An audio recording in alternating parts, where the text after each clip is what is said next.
and you're not afraid to choose alternatives. That's why you bet with QuinnBet. Build your own unique football bets with Create a Bet. Winning team, first goal scorer, number of goals, the possibilities are endless. And with a 4-star Trustpilot customer service rating, why not give QuinnBet a shot? QuinnBet, we bet you love it.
The course of NFL history changes tonight. Hello and welcome to the Irish NFL Show's Watch Along of Draft 2025, coming to you live from Buskers on the Ball here in the heart of Dublin, the NFL's latest international city. My name is Shane Brennan, and tonight, along with Kieran O'Donovan and Brian O'Leary, we'll be breaking down all of the picks in round one of the drafts tonight. All 32, all night long. I don't care how long we have to stay up for this, guys. I'm really excited to see what teams are going to pick. Are you excited? I know it's 1 a.m. here, but it just feels like there's a lot more energy in here. I don't know whether it's emanating from the Lombardi Trophy here or whether we just know that there's so much drama to come on tonight. I feel like there is a lot of excitement building up to tonight's event. Yeah, we had the buzz last year. We thought there was going to be a load of trades early on in the draft last year. It didn't really transpire that way. And over the course of the last couple of hours, yet again, it's been suggested we're going to see some trades. Browns, Jags, potentially negotiating. 1967, Shane, the last time all 32 teams had their first round pick. It's been quite a while. I thought we were getting to the stage before we kicked off this evening that wouldn't be the case, but we might just get over the line. Maybe we'll see the trades take place during the round itself. Well, I have to say, when we did this in Cork last year, there was a disappointing lack of on-night trades. But I feel like because, as you say, there's been so many teams coming in with their original picks, that one or two things happen and might trigger a wave of drama, Kieran. I know you've been keeping an eye on the betting markets. Is there a sense we really could be in for a dramatic night tonight? Well, if you asked me during the week, I would have said I wouldn't have predicted any trades in the top 5, top 10, maybe towards the latter end of the top 10. But listening and looking at the odds coming in on certain things happening in the last half an hour, it is looking like is a distinct possibility that Cleveland may trade out of the number 2 spot. And we spoke about some of the reasons that might happen on the show during the week. Namely the drama that comes with the Deion Sanders connection. We've been listening and talking about Shedeur Sanders, but let's not forget the Travis Hunter connection as well. Yeah. Travis Hunter has been very vocal, and he's been on record saying he's kind of come across a little bit demanding already in saying that he won't play for a team that won't allow him to play both ways. And so maybe Cleveland are looking at this and saying, we've had enough drama in the last couple of years. We want a clean start, a clean slate. So maybe we'll see some fireworks early on. Absolutely. Well, we know that the NFL draft is officially kicked off because NFL Commissioner Roger Goodell is on stage and has been accompanied by the almost traditional boos. But I guess that really kicks us off now as we look forward to the first overall pick as the Tennessee Titans are on the clock. Before we do that, I have a couple of things to sort of wrap up before we get on. Firstly, thank you very much to all of you for listening, for being very supportive of what we do here in the Irish NFL Show. We very much take what we do seriously and trying to grow the sport of American football, and it isn't possible that all the fans who are keeping an eye on us, and if you are keeping an eye on us, you can watch us across YouTube, Twitter, Facebook. Make sure you say hello, comment towards us, say hello, tell us what you're thinking, if there's anything in particular which you think may happen later on or a shocking incident throughout the night. Like I say, we will be staying up with you all night, but if you are around all night, that's fine. You can rewatch us on YouTube tomorrow at your leisure, as well as that tomorrow night at 9 o'clock. Conor Brophy, Kieran Boyle, and whichever of us three manages to still be awake, we'll be joining for a live reaction of round one. A couple of thank yous as well. Obviously, Conor Brophy, as I mentioned, would like to be here. Unfortunately, isn't. He's preparing himself to make sure to react to tomorrow night. To Kieran Boyle, who we'll hear from later on tonight, who abhors hours and hours of college football and really comes alive at this time of year. To Craig Rigdon, who does all of our graphics as well. I think he does incredible work for us throughout the year. And to Ben Costello as well, who's recently joined us as our social media manager. You'll see some of the work that he has done for tonight's event. And other thank you as well to Abe Nahum, who is working behind the camera. He is making sure that we are all pretty well set up, looking professional as possible for what is the biggest night in the NFL off-season. And to Lauren and the team here at Buskers on the ball as well for setting us up. I mean, the guys that we've been working with, we've been very fortunate to have worked with Buskers the last couple of years, hosting many events. Buskers, of course, being one of our sponsors, along with Root Point, and of course QuinnBet, who we are proud to say is staying almost for the next couple of seasons, Brian. And I think, along with all that put together, as well as the fact that we in the Irish NFL Show have made a point of not stopping after Super Bowl, we've kept up with a lot of content, and people seem to really keep engaging it because people know how important the off season is to make sure that the on season works, and the NFL draft is the epitome of that.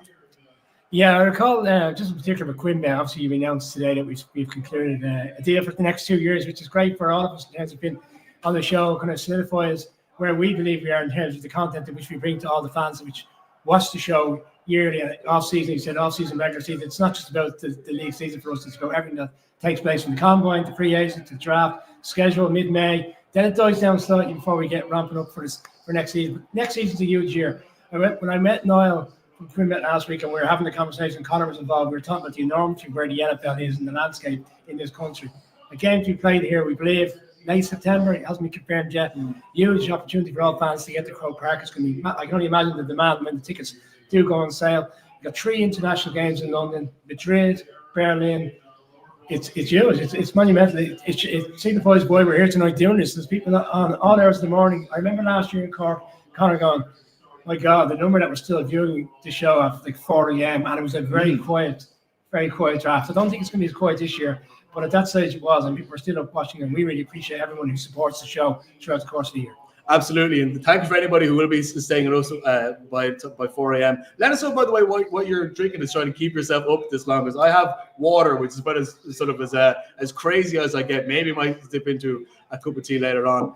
Kieran, obviously the draft as an event is going around. It used to be held at Radio City Music Hall every year. It's now making sure it tours all of the many cities which we may not get to see illuminated at Super Bowl time. Green Bay being this year, you of course being a Green Bay fan, you've been here, you've seen what Lambeau Field and its surrounds are like. Try to illuminate to us as to how special football is in that part of the world and why there's so many fans out there looking at, which is basically a bunch of college kids getting jobs.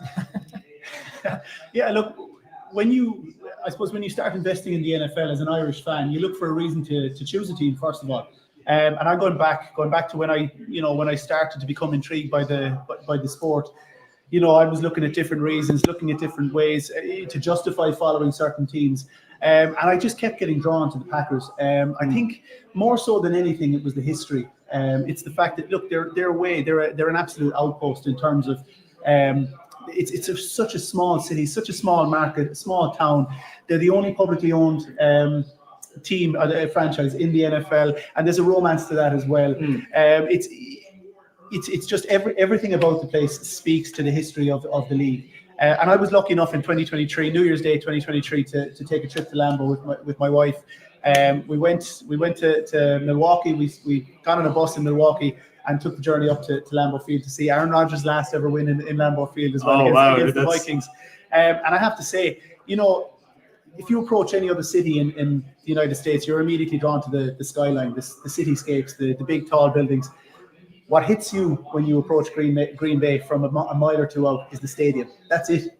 There's nothing high rise about it. Stadium car park. The stadium is what you see. And those houses next door. and the houses next door. And you get to Green Bay, and everything about Green Bay and about the walk up to the stadium is about the history of the NFL. You walk down Mike Holmgren Way, Mike McCarthy Way. You see these two giant statues of Curly Lambeau and Vince Lombardi, and you're just not allowed to forget about the impact that Green Bay has had on the landscape of American football. And it was a really, really special trip, I have to say. It was it just sounds like it.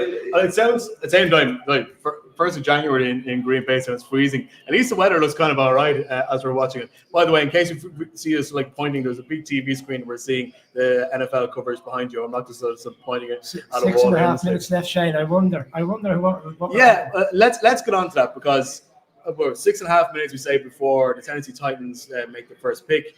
As we were mentioning during the show on Monday, I don't think there's anybody. I think I'm fairly sure like betting marks are cancelling this one in a lot of places in America. You actually can't. It's almost such a foregone conclusion. What's interesting to me though is that going into the draft last year, before the college season even finished, we knew Caleb Williams was going to be the number 1 overall pick. Yeah. There was still a point in February we weren't sure whether a number 1 overall pick was going to be a quarterback. If it was going to be a quarterback, whether it's going to be Cam Ward or Shedeur Sanders. Yet by the time we reached early March, it was like, oh yeah, Cam Ward is going to the Titans. It's amazing that kind of happened. And it probably happened towards the combine and thereafter. Because if you recall the combine, it was very much around Matthew Stafford and the trade speculation throughout the course of the week. We did some podcasts that week, and there was very little happening with the combine, which is probably a different conversation for the future, private workouts and all the rest that come with the players. That was so much speculation around the quarterbacks and whether Stafford would be traded and then Aaron Rodgers. And there was even at that stage very little talk about whether Cam Ward was going to be the number 1 pick. And when it was confirmed that week that Matthew Stafford was going to remain in situ in LA and he got his contract, that the Giants were pivoting very much to trying to move up. In fact, even today, they're all suggesting the most aggressive move by any team to get the number 1 pick was Cam Ward.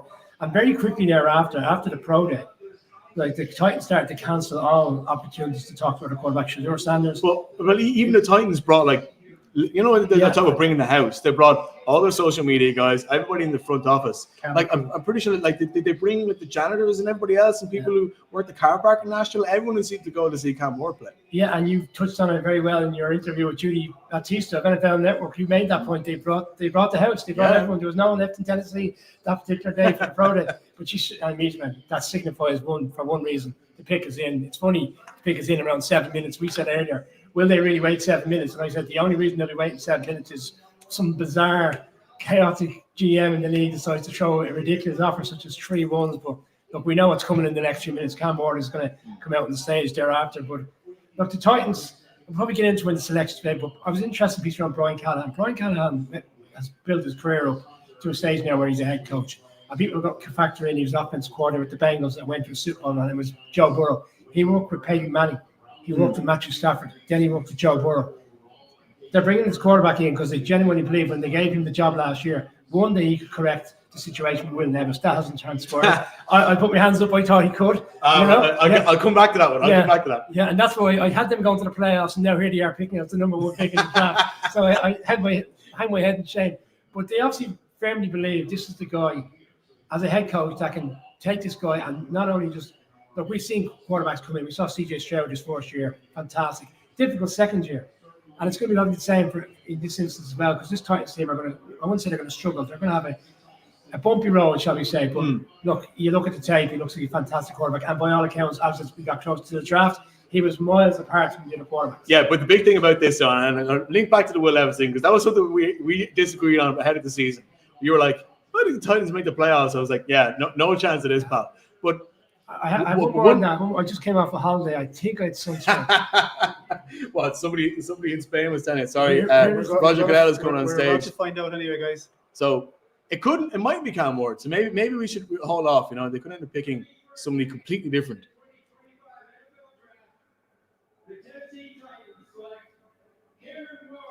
Cameron Ward, not Cam Ward. Cameron Ward. To give it his full name. That's official, folks, that Cam Ward is the number 1 overall pick of the 2025 NFL Draft, quarterback out of Miami, Florida. And just to go back to the point I was making, one of the things that he's really impressed on is the fact that he's able to extend plays. He's able to, if he's out of the pocket, he finds ways to hold on to the ball. And one of the big things we knocked Will Levis on last year is the fact that, okay, and look, he's getting players they've drafted and trying to build them up into a culture and a style that they really need to go on. But when Will Levis was put under pressure, he didn't extend plays. He made stupid decisions and threw crazy interceptions. There was one, I know it was in week 1, but it still sticks out of my mind as a game thrown away against the Chicago Bears. Cam Ward is going to have to face the same pressure. But I think where people really like him is the fact that he's able to handle that pressure, Kieran, and that he was able to extend plays. And maybe there's more to work with here than was with Will Levis. I think, I don't think that's in doubt. And you took the words right out of my mouth. As long as Cam Ward doesn't make himself a meme every week for the first 6 weeks of the season, then the Titans have made progress. But just touching back on the rocky road you mentioned, Brian. Look, when we were doing all our preparation for this, we're talking about the first round of the draft tonight. And it's very easy to forget that there's 6 more rounds of this to go. I think Mike Burgon's his work starts now, and Brian Callahan's work starts now, because as of 2 weeks ago, it was Cam Ward here, and everyone else was on their own level and way below that. I think it was beyond doubt. I was saying Mel Kiper, I think, still has Shedeur Sanders rated higher than Cam Ward, but someone's got to make headlines. The coach and the GM, their work starts now, because they need to pick players that they can build around Cam Ward and do their very best to either supply him with some weapons, find some diamonds in the rough. Here we go. Trade. The Jacksonville Jaguars have traded up to number 2. Sorry, sound. There's a jingle here. Fair jingle. Sorry, we're in the middle. So, sorry, just breaking news in case anybody's watching. The Jags are trading up to take the 2nd overall pick. We were just talking about the fact that the Browns might trade down. They're now picking 5th. And within that trade, the Browns receive a 2nd, a 4th, and a 1st in 2026, whilst the Jags also get a couple from the later rounds in this one. But that's a big one here. We're 5 minutes away from seeing what Jacksonville do. I imagine Travis Hunter is still in this, but that's a big moment. We were talking about, okay, how are things going to happen that's going to make drama happen? We were talking so much in the last couple of days about Jacksonville potentially either using their pick to be a running back or somebody trading down. They're not doing that. They're trading up, and they're picking number 2. Well, I'm going to give you two pieces on this. Does that mean the Bears are coming up there after to get the running back? So they trade again with Cleveland to 5? But potentially, because they're desperate to get a running back. Anyway, I just want to touch on this one. Kieran has rightly called out over the course of the last couple of weeks in podcasts about the Hunter impact of him wanting to play offensively and defensively throughout the course of the game. And we've suggested he'll play cornerback and then he'll be packaged into an offense. And if it was the Browns, which it isn't now, he would have been playing wide receiver predominantly and cornerback in package situation. Gladstone, young GM, head coach, 34 years of age and a 39-year-old head coach, right? They come from an LA Rams background in the GM with Steve. They're all about explosive players. They're all about people who are going to come in and be explosive offensively, defensively. I imagine the Jags are making this move. The Jags are probably going to have to accept this is why you're going to give him what he wanted. I don't know. No? They're giving away next year's first round pick. They're going to give the player everything he wants on the field. Sure. That's next year's first round pick, but it seems like a lot of confidence to put it that obviously this is a power move by a first-year head coach and a first-year GM. We don't know who is big. I don't want to assume that they're picking Travis Hunter. We can figure out in 3 minutes when the pick does come in. But I don't know about that one. Obviously, I'd love to know how people in Jacksonville feel about that. Obviously, the Jags as an organization have found it difficult to control their narrative. And the same with the Cleveland has, as you were referring to earlier, Kieran. And does bringing in somebody like Travis Hunter help fix that, help remove that? Because they put a huge value on their roster and they put a huge value on Trevor Lawrence, quarterback. So it's tricky to try and see the value in this on a low. We're already getting a lot of drama pretty early on. Well, look, the personnel management is part and parcel in any leadership role. So as we said, you've got a new head coach, new GM coming in trying to make a splash. I've said it last week. I don't think there's any problem in a generation of talent like Travis Hunter, assuming that this is going to be Travis Hunter in wanting to play both ways. And I think they're going to, I think whoever picks Travis Hunter is going to play in both ways, whether it be as a wide receiver with a small package for maybe locking down a cornerback, a few small plays, or vice versa, depending on your need. It's wondering what's the next demand going to be. Yeah, so that's an interesting point, because we were having this conversation on Monday, and when we were doing a mock draft, I suggested that the Browns would be picking a 2, and they would pick Travis Hunter. And I said, look, anybody who picks this guy, and again, we don't know if it is Travis Hunter, but I'm going to continue the conversation as If it's not Travis Hunter, and then I don't know. This most explosive start to a draft we've seen in quite some time. And then we're getting all the back for what we missed out on last year. But think about it, though. I mean, like, there was some blowback on the conversation anyway. The idea that somebody who's coming in who demands that they can play wide receiver and cornerback, because Travis Hunter has basically said, any organization I'm in, I want to be able to play both ways. And people are saying, that's not how it works in the NFL. You've got to get back in your box, buddy. I don't know. I still think that ambition and the ability that he has to do it either way, and even if it's 80% of his snaps on one and 20% on the other, that's a very exciting prospect for somebody for any team, Jags, Browns, whoever it is who wants to bring it into the tent. That's a very exciting prospect. It's the wording of it, though. It's saying publicly that you consider not playing for a team who won't let you play both ways. There's a difference between saying, I would love to play both ways, I'm willing to do the work, I'm willing to listen to my coaches, I'm willing to do all this. And there's a difference between that and then just declaring that I'm not going to play both ways. So let's see if it is him. We'll continue that as we get the selection here. Be gentle now. Well, I don't want to give it away, but I do know because I've had a text from a local beat writer in that particular area there saying, North Florida. in that general area, and he said, don't quote me, maybe use the term per source or something, he said to me. But we'll see. It's coming now. It's coming now. It's early in the draft to see. We don't tend to see, as the week goes on, you tend to see these other people make the selections. This is very early in the stage of the draft to have someone come out when everybody anticipation of what the selection is, have someone make that selection. It is a game changer now, isn't it? It's a game changer to everything we've discussed and previous. The Browns obviously didn't want that headache. It is a game changer because now we don't know what the Browns are doing at 5 because in terms of who's being taken off the board, we knew that Cam Ward would be taken off first, and we figured that Travis Hunter would be taken off second, which again we haven't officially got confirmation of. What changes now is trying to read what the Browns are thinking about doing at 5, because we had an idea what the Jags would do if they were at that position.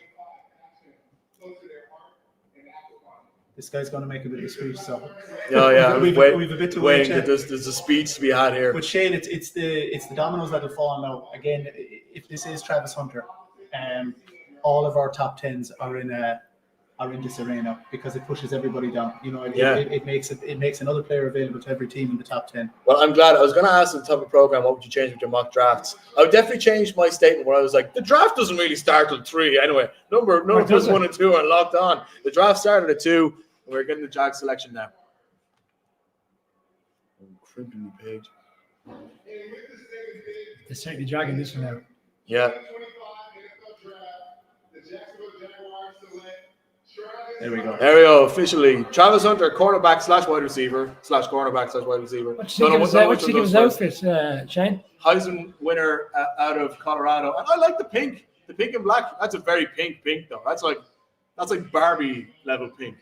You know what I mean? Quite. Shane, that now brings a lot of teams back into play, or brings them really in the mix for the likes of the Tyler Warren, Colston Loveland, because tight end was a position that we spoke a lot about potentially the Jags taking in the first round, and there are a lot of teams interested in those two tight ends in the first round. I think, for example, the Jacksonville's AFC South rivals, the Colts, who are picking at 15, I think. There are somebody who are basically praying for a tight end to fall on their lap when they see that somebody's maybe taking themselves out of that tight end market for that 5 to 10 period of the draft. That might suit those guys pretty well. He looks very pleased, don't get me wrong. Why wouldn't he? He's the second pick of the NFL draft. But I do wonder what his mindset would have been to this evening. Would he prefer Jacksonville or would he prefer Cleveland? Well, either way, they were going to play Remember Dublin. Odell Beckham said, he sent me to Cleveland to die. But he's dancing, he's enjoying himself. As from a point of view of the international games, at least now we will see Travis, because they have a quarterback from the throat. The content is up on the screen there. Well, and Baker Mayfield spoke very highly of his ability to develop a quarterback. What am I saying? I'm talking about quarterbacks now. Yeah. But just an offensive-minded coach. I think Cleveland is just such a dark place at the moment in terms of the NFL, and they're really trying to dig themselves out of a hole. I talked about the Myles Garrett trade and what that did. I don't think it necessarily helped the situation in Cleveland too much, paying him what they paid him. So I think going to Jacksonville, even though traditionally they hadn't been a strong team, you might have a bit more hope.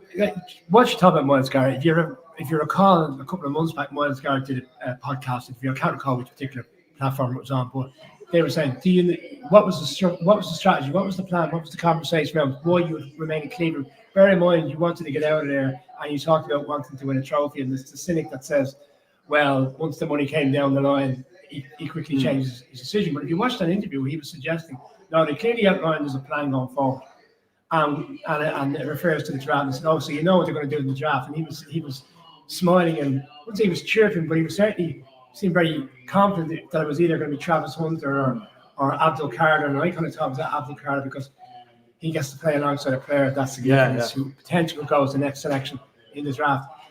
We're just seeing there's a draft party here in Neptune Beach, Florida, and people seem very happy about that among Jacksonville fans. So I think why wouldn't you be? Because you are getting two players. I mean, they still have whether he plays both ways or not, you have the luxury of addressing whichever need that you feel you need to address most. If you need a cornerback, you've got a top cornerback. Sorry, news, and we're going to move on now. The New York Giants have made their pick. Their pick is in. They were slated to pick third in the draft, and they are keeping it. There's been no trades here, so I guess we're going to move swiftly on to the Giants. I know people are still breaking down what Travis Hunter can do, and I'm sure I love talking about the Giants. Oh, we know you do. So, Kieran, I'm going to go to you first, right? The pick. Well, the pick has been made. Well, here's one, right? Because people are looking at this, and the question mark is still: is this where Shedeur goes? Are the Giants going to just say, we need a quarterback, let's just take him here? Or are they going to go with the best player left on the board and go Abdul Carter? It has to be Abdul Carter. It has to be, or you want it to be? Both. I'll give you a rationale. We did a good interview last week with the Giants insider Chris Bisignano, and he referred to two Super Bowls in which the Giants won: 2007 season, 2011. And predominantly both sides there was magical plays in the playoffs, and Eli Manning had fantastic runs. Ultimately, those teams were built on a really solid defense. And up front, it was a rotation of Justin Tuck, Michael Strahan, JPP in the second Super Bowl, Kiwanuka. The Giants' identity has been lost offensively and defensively. Maybe it's time that everyone needs to stop focusing on the quarterback situation and let's get back to the fundamental playing good defense. But to me, where it makes sense to me to pick Abdul Carter, so look at the division the Giants have to compete in. They need to be better on blocking the run because they have to deal with their former colleague Saquon. They need to have to find a way to compete with Micah Parsons, who every time we talk about Abdul Carter, the comparison is always made to Micah Parsons for a couple of different reasons.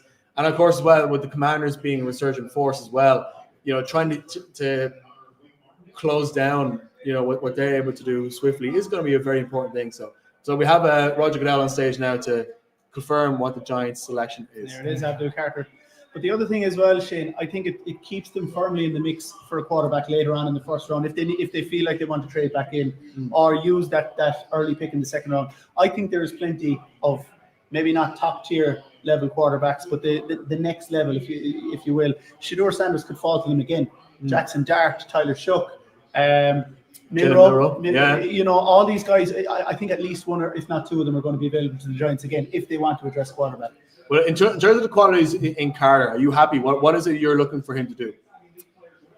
If you believe all the reports and read all the various different mock drafts and all the analysts, Todd McShay of this world, this guy is what they call a blue chip player. These type of players don't come along every often. And I know there's the argument out there he could be a fantastic player next year, get great sacraments, but ultimately the team may still not have success. And they didn't do it. They traded down now the Bears to come up for Justin Fields. And the Giants. Yeah, he's been compared to Von Miller here on the screen. So. It's an interesting one because I think like a lot of us, another comparison during the week with Von Miller, yes. Yeah. I think like a lot of us during Saturdays, when this football season is on, I don't get to watch quite as much college football as I'd like to. But when I do watch though, it's Big Ten football. So I've seen a little bit of what Carter's been able to do at Penn State. And the big thing for me is always how, it contains the 3 S's. You talk, like hurlers are always great at talking about the importance of the 3 S's: speed, skill, strength. He's speed in abundance.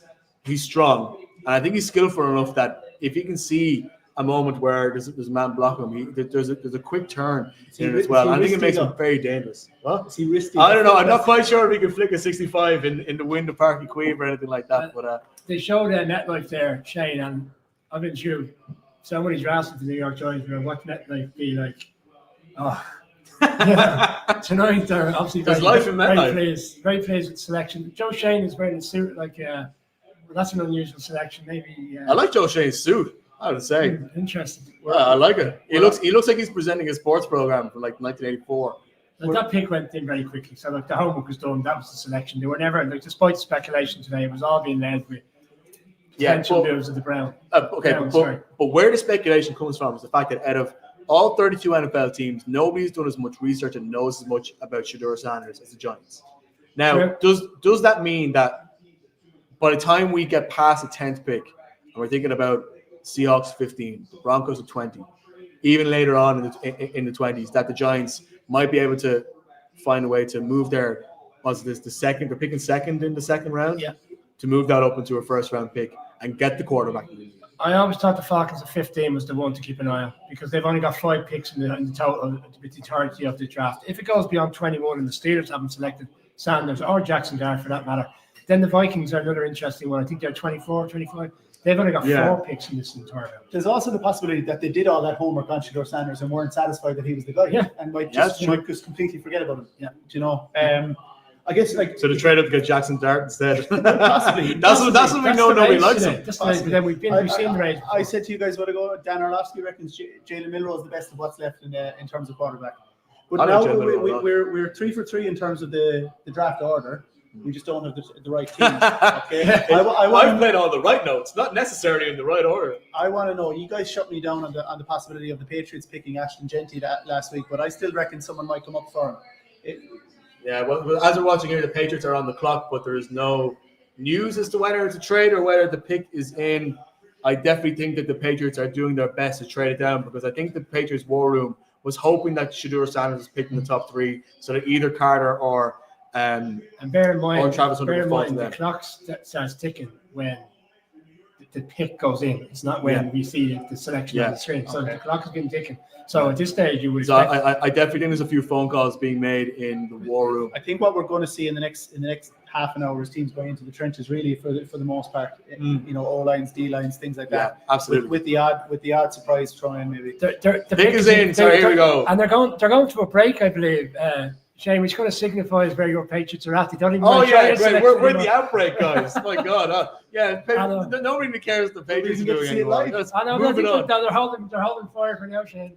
Okay, so I'll be honest. This is not what I wanted.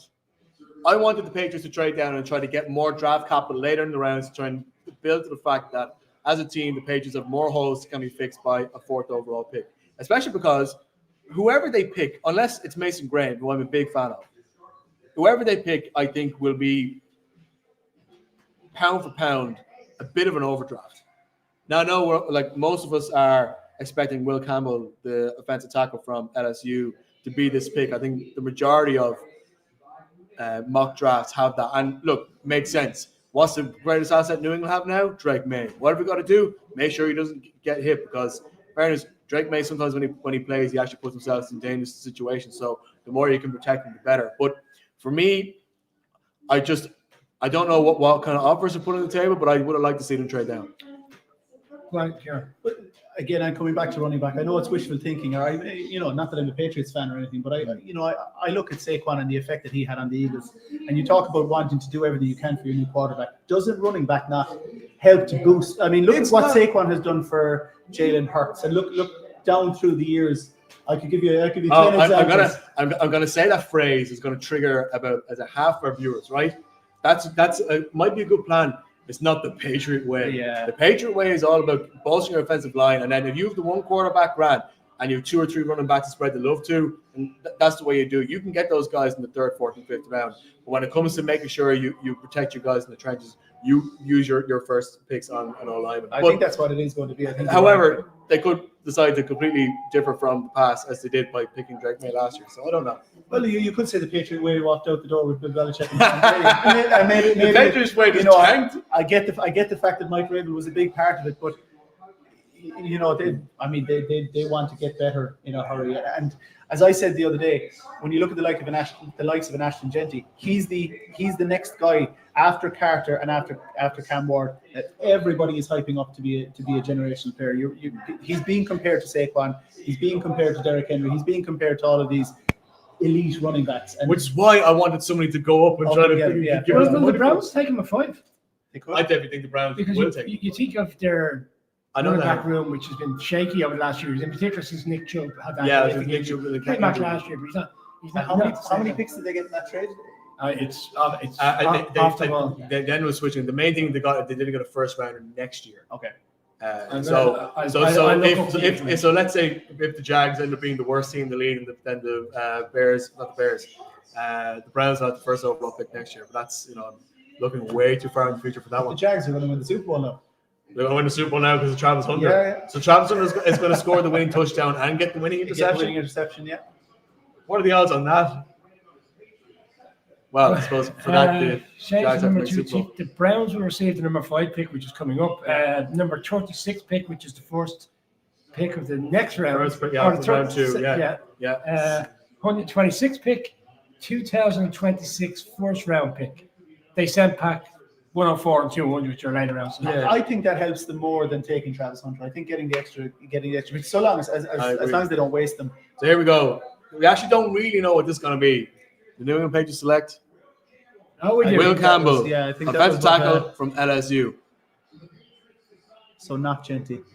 He's a similar-ish hairstyle to Drake May as well. They could be like distant cousins. I like in the green pinstripe suit. It's very Jarby O'Gill. Shane, when we were talking about the video reels and which ones we'd select, and I know we have an abundance of guys at the top end of the draft, and you were like, are we really going to have to put Will Campbell in here? And I said, absolutely. Sure, he's going forward to the Patriots, and you were kind of going, I was putting the list of clips that Ben you put want together. the And I was sexy like, pick. You want that wide receiver or an edge player. This is the right pick. You know it's the right pick. it's funny because I remember sitting down here last year and I was like, I just want the Patriots to do the right thing. Use the pick that they have, that they've earned by playing crap, and then pick the best player in the right position. Last year I felt great about that, and this year I probably should feel better about that than I do, but I don't. And look, and this is the expected pick as well because Mike Vrabel has a history of picking O-linemen and trying to find a way to build off that. I just wish that we could. I just think that the Patriots have got too many holes to fill, but I don't know. I feel like maybe Will Campbell is a great player. I mean, his ability to block pass rushes in particular is excellent. Is truly excellent. And he's had to do so whilst playing in the SEC, which is an incredibly tough division to play. So I don't know. Maybe maybe I'm feeling too down. I don't know about this. As you look down the list of the next 10 teams to pick as well, this offensive tackle is coming up an awful lot as a priority need. So does that put Armand Limbu now on notice that he's going to be going I He's the next man up, isn't he? I would have thought so earlier. Or Josh I would have thought so earlier. Potentially to the Raiders. Then we saw Banks fly up the board and tend to another offensive line guy that could be selected by the Raiders. But right now, the Raiders are probably sitting here looking at the Browns. Are we assuming we're working under assumption that there may be another trade? I can't see the Browns moving down again unless they really want to stockpile it and Well, I think and then picks because the only obvious team coming up from from the Bears. the Browns' point of view, they still have to play. They're still on the hook for a lot of money for for the quarterback deal that went wrong. Deshaun Watson. Yeah, but so I can understand that they need to get picks. I like that kid with the chain, the Patriots thing. I like that.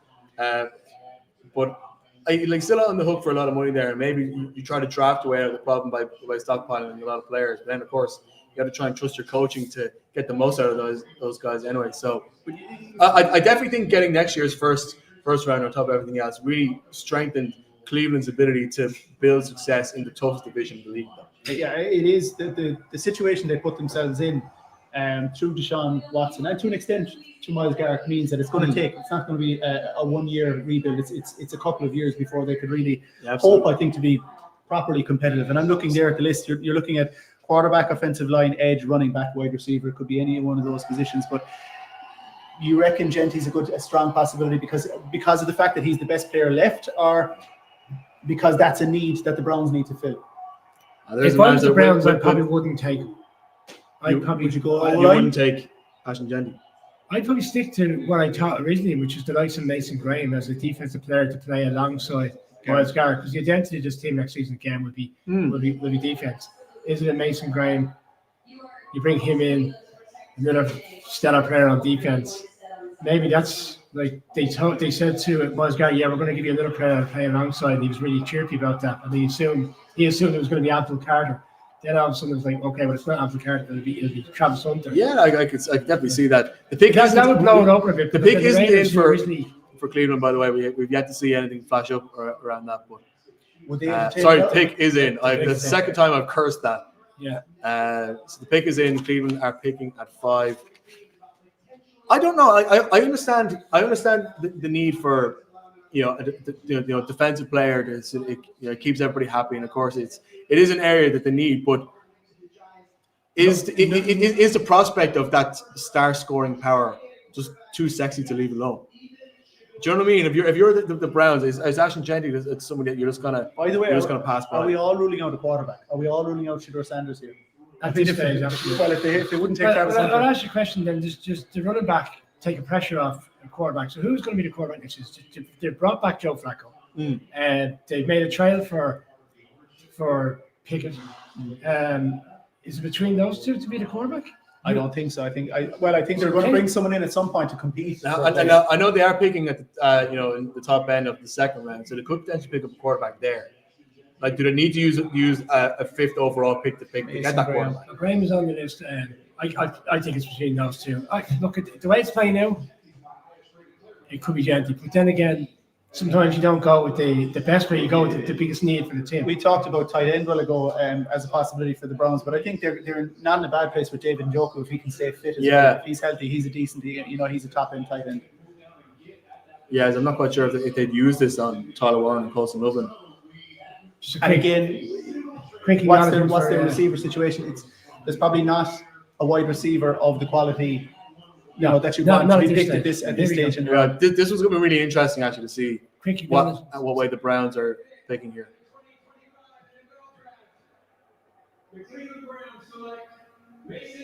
Mason Graham. I really like this guy. I really like this guy. What?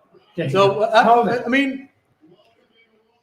So the Raiders might end up with Jeanty after all. So let's paint the picture here for Cleveland for what they've done so far in this draft. They've dodged the media circus, which as we're talking about the drama, which they've already had to deal with a lot of. They've dodged the Travis Hunter Sandersification. They've got themselves an extra first rounder for next year, and they've got themselves Mason Graham, who, and again, I've watched a decent amount of Michigan games this year. This guy, there's a tenacity to him which I think really suits the AFC North, really suits what Cleveland were able to do, because this guy, when he's playing for Michigan, he doesn't just run at you. He keeps going and keeps going. If he misses the first time, he will find the second time and whack you.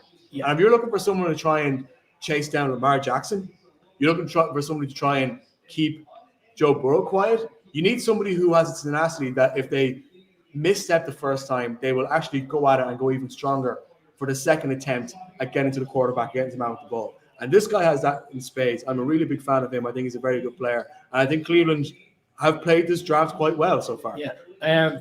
Interview with Connor Rogers earlier this week, we spoke about Mason Graham and the fact that his numbers aren't striking, but he's such a impactful player. Everyone else is mopping up all the good numbers. So, here's the thing about the numbers, right? The problem with his numbers, he doesn't get sacks because Michigan were so good at getting to the quarterback that most quarterbacks got rid of the ball in under 2 seconds. You can't sack a guy who doesn't have the ball. So those numbers don't quite tell the full story. Was it Graham had 4.5 in 3 years? Yeah. Okay. That is pretty striking though, but yeah, look, if he's as disruptive as they say, he's so disruptive. It allows for all the other guys to do that. No. Again, you've got Miles Garrett alongside you there. Yeah, so I would tend to agree. I think it's a stellar job. They've solidified a player. This is back to the conversation again. Do you want a player that's going to play in two positions, but may play 60% of the snaps in one position and is really strong in one and not in the other? And it's a mix and match. He's trying to facilitate being in the offensive room, defense, or do you go and get a player who's 100% bought into one position, complementing Miles Garrett? I don't know players in these defense. Like, bear in mind, Dennis Ward in the back in the secondary. They've got some good players. His defense was really good 2 years ago. The other thing I alluded to as well the other night is you talk about ways to support your quarterback and support your offense. Well, give them opportunities for short fields. Give them opportunities to play. Give them more time on the ball. So if these guys are going to disrupt, if they're going to, if they're going to get get off the field, that helps the offense, in its own way. Absolutely, and like I said, I'm a fan of this guy. I'm really interested. People get to see him playing in London, of course, in Tottenham Hotspur Stadium when the Cleveland Browns play a designated home game there. So hopefully he'll still be fit, and some of us may be able to chat to him and see him in action, whoever else is they're playing against. Attention now turns to what the Las Vegas Raiders do, because they're picking at 6, and they went out and got a quarterback in the offseason, but that doesn't necessarily mean they won't go for a quarterback here. They could go for a star power. John Spytek, as we were mentioning on Monday, has a track record of valuing trench players, particularly offensive linemen, over those runners in the first round. We really don't know what way Vegas are going to go here. Really? You think it's Genty? Has to be. You think? As in, you wouldn't count this anything else. I think they can't believe they've got this opportunity again, because for so long it was given. Every mock draft, if you looked at the one player in the top 10, I know with the exception of maybe the top 3, for quite some time it was Genty going to the Raiders. Beast Mode 2.0. Pete Carroll loves the running back, the powerful running back at the back. And he strikes me as a Marshall Lynch type of player. But the way the week is transpired, it was all he's going at 5 to the Jags. The Bears are coming up today. The Bears are trying to make a move. The Bears are trying to get up to 5. And then obviously that was rebuffed probably because the Jags were doing their own homework in terms of getting up to 2. Just to say, guys, the pick is in. Vegas will not be trading this pick. They are putting all of their chips in, you could say. That was a terrible Vegas joke. If it's not, yeah, stunned. Here we go. Goodell is on the stage now.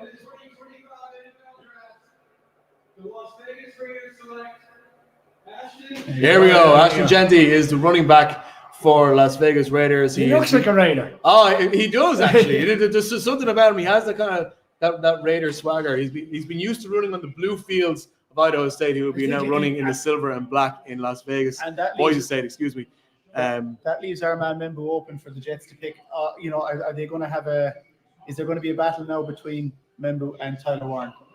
I think they should go Tyler Warren. I want to hold for and talk. It's funny actually because only Genty, he's such a fantastic player. Yeah. What I like about him is when he runs, it's almost as if he's covered in butter. Sometimes people try to tackle him, they can't get him. What type of butter? Well, Kerrygold. Well, it can't be Derek. Yeah. The funny thing is he's 5'8". Am I right in saying that he's 5'8"? But I guess Sorry, I have to go back to must be huge. I have to go back to our fashion correspondent, Mr. O'Leary. What did he make of the tuxedo? He's decided to come out here in the full tuxedo look. Is that because like James Bond, he's slick? You can never quite catch him. Is that how that's how he normally tries to play football? Anytime you try to get him, you just can't quite land the shot. That's the way he plays football. He strikes me as a player that's oozing confidence on the stage. Never mind before he gets onto the NFL stage. Come next September. I mean, the Raiders have needed a spark for quite some time. They've got some fantastic players in their own right defensively. Max Crosby obviously stand there, but it's been quite some time since they've had. I mean, they brought in Devontae Adams to be that spark with Derek Carr. That really didn't fulfill the potential that many people have thought. And they've been lacking a player on offense for so long. When's the last time they had a running back of note? Last time they had a Hall of Fame running back, is it Marcus Allen? 1986, 1983 he won the Super Bowl, but when Pete Carroll did his press conference, Marshawn Lynch rocked up and was giving it the whole Raiders. Marshawn Lynch was probably beating down the door for weeks on end, saying, "You got to pick this guy. You got to pick this guy. This is the next coming of me." I definitely think you have to remember as well that the division that they're playing in. I think that division more than any other, I think values the ability to have a game-changing skill player. Yeah, and like we say, I mean, the growing influence of the running back. We see, of course, the damage that running backs have been able to do for Kansas City this year, for example. I definitely think this is we sometimes talk about the drafts as being, trying to order in the best players. Where is a player a right fit for the team? I think in this case, both the player and the team will match up pretty well. But you look at taking the pressure off the quarterback as well. His name escapes me now. The guy came from the Seahawks. Quarterback. Oh, Geno Smith. Geno Smith. Sorry, I couldn't pick him. But you talk about taking the pressure off the quarterback. The pick is in for the New York Jets, by the way. They are picking number 7. We are not expecting a trade, so we'll get news from that Sorry, continue. With Geno Smith, you're talking about taking a second-tier quarterback and really elevating him as well. He's now got Brock Bowers as an ultimate safety, weapon. You talk about a release valve in a tight end, but Brock Bowers is one of the top weapons in the NFL. Realistically, if this guy turns out to be who everybody thinks he's going to be, I know his wide receiving core has probably taken a bit of a hit, but I think you are really putting Geno Smith in quite a comfortable position now going into the. Sorry, just for those of you who are watching the Sky Sports coverage, it's gone to an ad break. This might be the right time for you to let us know what you think. Put into the comments what you think of the draft so far. Are you happy if you one of your teams, the team that's picked, and how things have gone? Make sure you let us know in the comments. We're going to take a quick 30-second break, and we're going to reset and be right back to you. You know great odds, you're in control, you always bet responsibly, and you're not afraid to choose alternatives. That's why you bet with QuinnBet. Build your own unique football bets with Create a Bet. Winning team, first goal scorer, number of goals, the possibilities are endless. And with a 4-star Trustpilot customer service rating, why not give QuinnBet a shot? QuinnBet, we bet you love it. Up now. Ready? Yep, welcome back to the Irish NFL Show's watch through of the 2025 NFL Draft. We've had plenty of drama already as the Cleveland Browns traded out of the 2 spot and the Jacksonville Jaguars took Travis Hunter. We will see the Heisman Trophy winner playing in Northern Florida and Wembley Stadium later on this year as well. There's still plenty of drama going ahead. We're awaiting the Jets' 7th overall pick to come in. They have made the pick. We don't know what it is yet, but even in the first 6, there's been plenty of interesting talking points. I have an interesting talking point for you. Go on. Keith Gallagher, good fan of the show. Is watching. Hi, Keith. He's referring to him. He's a big Dolphins fan. I know he's a big Dolphins fan. And he's giving the game away here. He's saying that Marcus Allen, first Super Bowl I watched, almost made me a Raiders fan. Would you have been better off as a Raiders fan than a Dolphins fan? I mean, since then, neither have. Raiders played in the Super Bowl. Well, since then, and as the Dolphins. When you look at Marcus Allen and what Al Davis tried to do, he tried to get him out the door quite quickly. He tried to replace him. I think he put in Bo Jackson, Roger Craig, Eric Dickerson. He tried to put all these guys in to get rid of Marcus Allen, but there was a real string of running backs there. I feel like it's a fraud for knowing Bo Jackson's name because obviously known for being the star. But the main reason I know is because there's a Family Guy skit where they start playing as Bo Jackson on the little Tecmo Bowl game between Quagmire and Peter Griffin. But I don't know, it's a weird segue. Kieran will be joining us in 5 minutes. Kieran will be joining in 5 minutes. Yeah. So we'll have another live reaction from the Jacksonville general area as to how that's getting on. That should be good fun. Kieran gets to go and see Travis Hunter in the flesh now as often as he wants to see him in Jacksonville. Kieran didn't want Travis Hunter. He didn't like Travis Hunter. He was like, teams are best off trying to. Well, that's my interpretation from during the week. We'll get on to him. What's the Jets pick here? The Jets pick here. Warren. I got Warren. I've been keen on Warren for quite some time. They did go for tight end last year, though, didn't they? No, last year they went for in the first round. It escapes me now. Who did he go for last year? It was more the Jets went. Anyway, but in terms of easily fixed, Shane. Fashion offensive tackle as well. Offensive tackle, okay. Which is why a lot of Jets fans were suggesting they double down this year and try to solidify the line even more.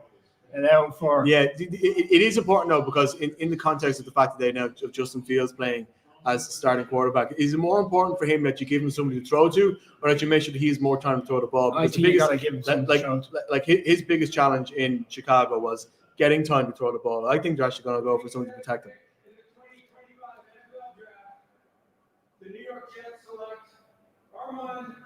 Armand Membu, the tackle out of Missouri, is the second offensive lineman to be taken in 2025 NFL Draft. He will be a New York Jet. We're also playing in Tottenham Hotspur Stadium this coming year. So, in terms of giving Justin Fields somebody to throw to and giving Justin Fields somebody to protect him, they've decided to protect him.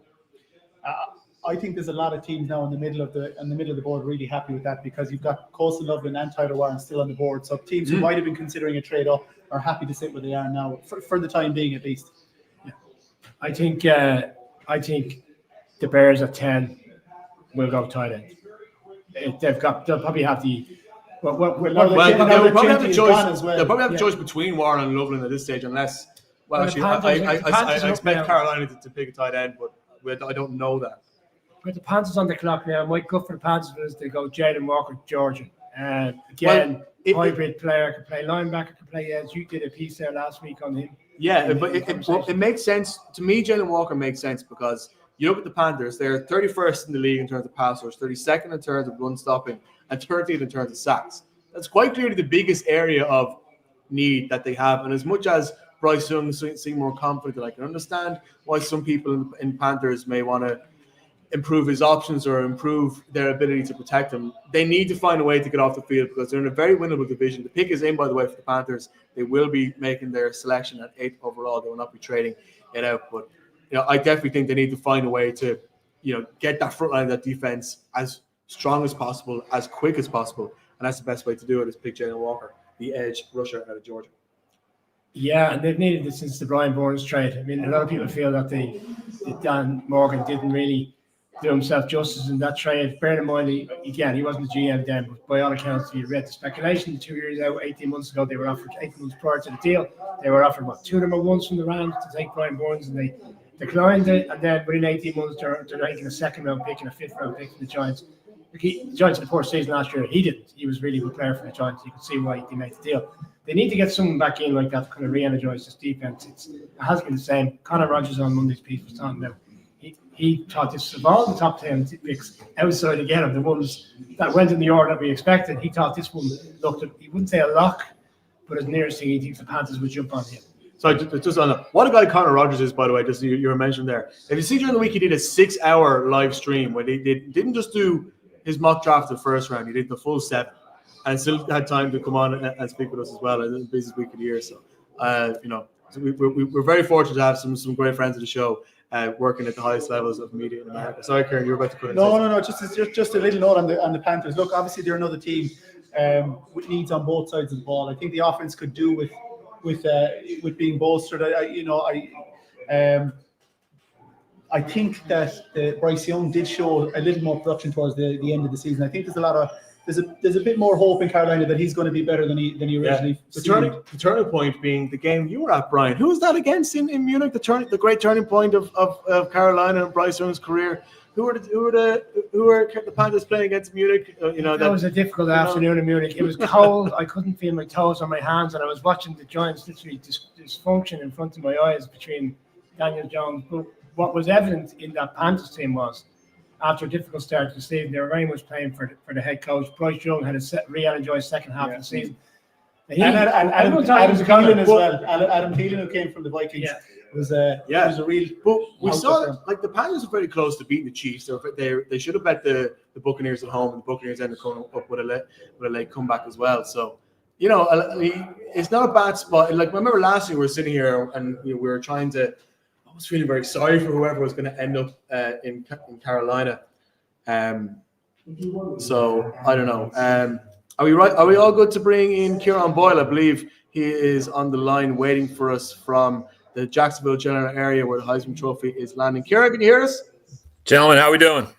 All good, all good. How is the feeling in Jacksonville right now, knowing that Travis Hunter and all that he brings with him will be a Jaguars player?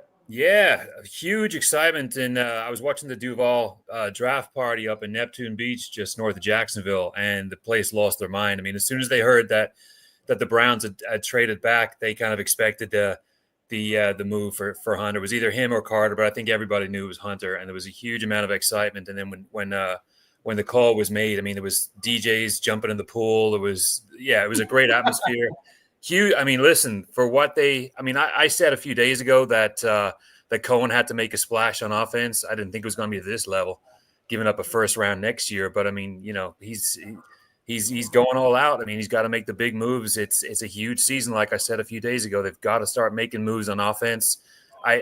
He's going to be on the offense. He's going to be wide receiver. You can't have him playing maybe a couple of snaps now and again at corner, but it's going to be Travis Hunter going out wide, Brian Thomas on the other side, people like Parker Washington and other guys just kind of backing that up. So a huge win for Jacksonville. I'm not 100% sure about how much they gave up, but that's what you do in the draft. You want to win now. You want to turn a franchise around, and that's what they're trying to do. Yeah, well, they gave up a first rounder for next year to get that. But I'm just interested, though, because so much of the talk around Jacksonville was that either they'd stick at 5 and go with Ashton Genty, or if they're going to trade, they're going to trade down. Was there any sort of inkling that they actually might trade up and do, and try to go for Travis Hunter? This feels a little out of the blue. Yeah, a little bit out of the blue is right. I had no inclination. I mean, I was listening to the radio today, and people were going about the usual kind of, what the Jags usually do and shore up the defense. And there was Mason Graham talk, and there was Will Campbell talk, and maybe a little bit of left tackle Armand Membu, but there was no inclination or no kind of smoke signals that they were going to pull the trigger on that trade, which is great. I mean, I just finished baseball practice with my kid, and I was watching on my phone, and then half the complex just went there's a sharp intake of breath because they were all leaving for their cars, trying to scramble home to watch it. So huge. So I'm gonna go across the Kieran. Sorry, we're just gonna listen to the Panthers selection. They're picking at 8th overall, and then I'll let the guys. Ted McMillan, wide receiver from Arizona, is going to the Carolina Panthers. That's completely goes against what I just said. So just forget everything I said in the last 10 minutes. Kieran, it's Brian. We'll react to that in a minute. And I hope there's no Panthers fans waiting for their assault while we're talking about. But I want to ask you about the Browns, because the Browns have done dysfunctional things for quite some time. And just before the pick was made, it didn't really make sense for them to go running back, maybe to support a quarterback. But I did say, and you spoke about it on the show during the week, Mason Graham, what an effective player he is, how the influence he can have on a defense, and playing alongside Myles Garrett whilst the identity hasn't gone away from this Browns defense. The Browns are doing the right things right now. It's a smart move. I know they've had to move off in terms of moving away from Travis Hunter, but Graham in his own right is a fantastic pickup. Oh, great pickup. I mean, it's not D linemen are not sexy picks in the draft. Everybody wants the flashy players. I mean, you just saw the Jets pick Armand Membu, and half the people are like, looking around and saying, who's he? So not a sexy pick, but it's a smart pick. And it's, you draft for your need, and that's what they need. They need is to bolster that defense and bring the culture back from a couple of years ago when they had a really good defense. So yeah, great pick it's a sensible pick for the Browns. Nothing kind of hasty or nothing that they shouldn't really be doing. Draft for your needs, and that's what they did. So yeah, good move out of the Browns. Kieran, what do you think of Ted McMillan going to Carolina? Yeah. I mean, again, they need there's certain teams in the league, the Cardinals, who are, deficit of wide receiver talent. We've seen the Panthers. I mean, for so long, they've been struggling on offense, especially with wide receivers. So it's a need they have. I mean, he's the tallest, the tallest wide receiver in the draft, 6'4", phenomenal. I mean, he can out-jump corners for fun, out-jump safeties. Probably in my eyes, the second kind of rated wide receiver, but phenomenal talent. Did a lot of great work in college the last couple of years, padding his stats. Great talent. So yeah, I mean, again, you draft for what you need, and we've seen the Panthers struggle so much on the offensive side. Bryce Young needs somebody out there, when he's getting bull rushed and he's got about 0.2 seconds to throw to somebody. He looks to his side. He can see Ted McMillan. So that's a big win for Carolina. I never thought that Ted McMillan would fall all the way to the Packers, but I think a wide receiver going so early kind of diminishes my hope of getting a wide receiver. I think they might look elsewhere now. Well, there's plenty out there. I mean, there's at least 4 to 5 other decent ones out there. So I wouldn't. There are, but I think there's only one more of the top prospects suited to the Packers. But look, they're a long way away. We don't need to talk about them now. But what that does do is it leaves a lot of the top 10 prospects, or a couple of top 10 prospects, still on the board. And Jalen Walker, for example, he's still there for a team to go up and get him. So, yeah, is he the right pick for the Saints, Jalen Walker, Kieran? Because I have seen him touted by a number of mock drafts last week, but that was more on the base of wild things happening, but ahead of them. And to be fair, some of the wild stuff has happened tonight. We didn't see a wide receiver going as early as 8, and having got away from that quarterback conversation, the Saints. Is it the best player available, or do you go need? Or what's your thoughts? That's yeah. I don't know about that. I mean, the good thing with him is he can play edge, or he can drop back and play any of the linebacker positions. So you get hybrid, the first, isn't he? Yeah, so you get the versatility with him. So, it's weird because the Saints need a quarterback. It's pretty obvious. So, yeah, that's we'll have to wait and see about that. Jackson Dart, no? Jackson Dart? I don't think he he's going seems to that be early. given now. He's going to be the second quarterback taken in the draft. So, sorry, just let people watching know the pick is in for New Orleans. They will be picking number 9 overall. They will not be trading it. I'm just interested in your view, Kieran. Like, the Shedeur question is going to keep hanging over this draft until eventually someone picks him up. How far down the ladder is he going to go? Well, I mean, he may go right now. That's the other thing. He may be picked right now, but where are we at now? 9. I mean, who else needs a quarterback? He is being shown on the NFL coverage right now. Yeah. I don't know whether that's like the director is trying to tell us something. He's going to go sooner or later. You do the math. I mean, the Saints need a quarterback. You add in the other function. You got Mickey Loomis. He's prone to making I won't say rash decisions, but eccentric decisions. So again, you pick up Sanders. You're taking Dion with you. Is that something you want to carry around for the next 4 or 5 years? But bottom line is they need a quarterback. I take that I have. I think the take I've heard on Sanders, or one take on him as well, is that if his character is as strong as his dad would suggest, or as a lot of people,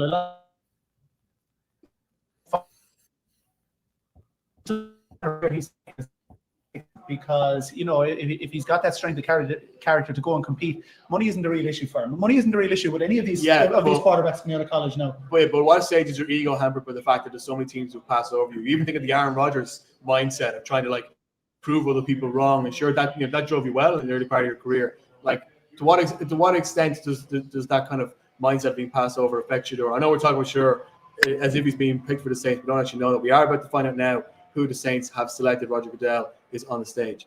Roger Goodell with his runners, by the way, I never got to guys. Oh my God, he was going to get it. He's not wearing a tie though, at least. Oh, Calvin Banks Jr., the tackle out of Texas, is now a New Orleans Saint. I touted him in our recent show at 31 to the Chiefs. How wrong am I that he's shot up the board at the top 10? That's really high. I didn't have him anywhere near the top 10, but again, there you go. I mean, that's the beauty of the draft. You get some unusual picks. I was not expecting him to go this early. No, absolutely not. Absolutely not. That's a surprise. That is.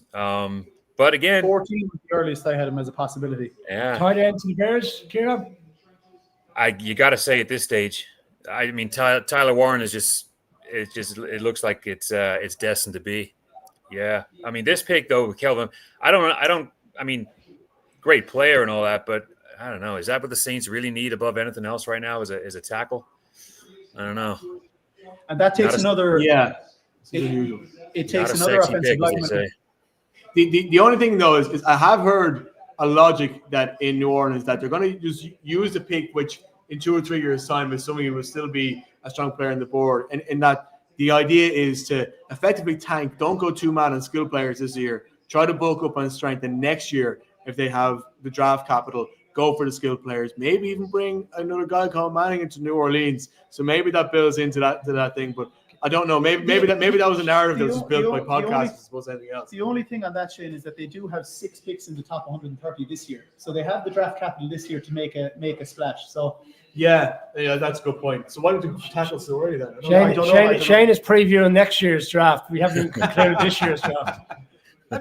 See, these GMs are playing checkers, no chess. There's definitely another trade out there too. If you're a GM in the league and if you play checkers, which and look too far ahead, you may not be on the same team next year. Just news, by the way, the Chicago Bears. Very quickly as well. Very quick. Yeah, it's moving along nicely. Yeah, this has to be Warren. Yeah. Kieran, before we let you go, just of course you are a Giants fan. This is your reaction on Abdul Carter making the move from Pennsylvania to New Jersey. Not unexpected, but is it a move that you are a fan of? Yeah, I mean it's a much needed player in a much needed position. You can't have too many players on defense. The 07 and the 2011 Giants were built on defense between OC and Tuck and OC Umenyiora and Strahan and all those guys. You can never have enough. Even going back to the linebacker Kavika Mitchell on Heralded Hero from 2007, you can never have enough players on defense. And And just after they got Carter, they picked up the 5th-year option for Kayvon. So, that's that side of the ball you want to say taken care of, as well as the Paulson Adebo cornerback position. So defense looks fairly set right now. Let's see what they do. I mean, there may be a move up. There's rumblings that the Giants might move up in the late first round too. So we'll see what happens with that. But happy with the pick. It's a needed position, best player available, and not a big surprise because he was out there and there's been a lot of conversations between him and the Giants. And excited to see him out there just terrorizing quarterbacks and beating the hell out of tackles. All right, we're just sitting here waiting for the Bears pick. It says the pick is in. There's somebody on stage, and we're getting a bit of a sort of media hype about the schedule release. So is this when we find out when the schedule release? Jer hates mock drafts, and he asked, does anybody actually have a mock draft still alive after the first round of picks? Which is why no one should be doing mock drafts. I got the first 4, right? Sorry, May 14th is when we get the schedule released, by the way, so put it in your calendars for anybody planning trips over to the States. Anybody mock draft, if anybody has a mock draft with the Jags picking 2, it would have been too crazy to pick anything else correct afterwards anyway. Yeah. So that's like, I don't think it's worse than picking a bracket for March Madness. I think it's impossible to get a mock draft correct. Well, they did such a great. Well, I don't think anyone's going to have 8 and 9 correct anyway. Ted McMillan and Kelvin Banks. I haven't seen any mock draft anywhere. The Jags did a hell of a job keeping it all quiet because apparently Hunter was in the Jacksonville or has been looking at houses in the Jacksonville area the last week. So how the insiders didn't get hold of that is amazing. So great job out of the trick. Hunter was house hunting. Yeah. Well, he'll be break after this one. Sorry? A break after this one? Yeah, we will go to break after this pick, but we're just waiting for the pick. Is it because it's the Bears and they're just I just want to hear the booze. You want to hear the booze for a second? Just because the Bears managed to beat us in this has to be Warren, by the way. Interesting. Chair said the Bears pick would be well received in Green Bay. I thought he had some information on the selection. I just realized why. Here we go. Here is the Bears pick at number 10 overall. This has to be Loveland or Warren. Surely it's tight end. I mean, Loveland.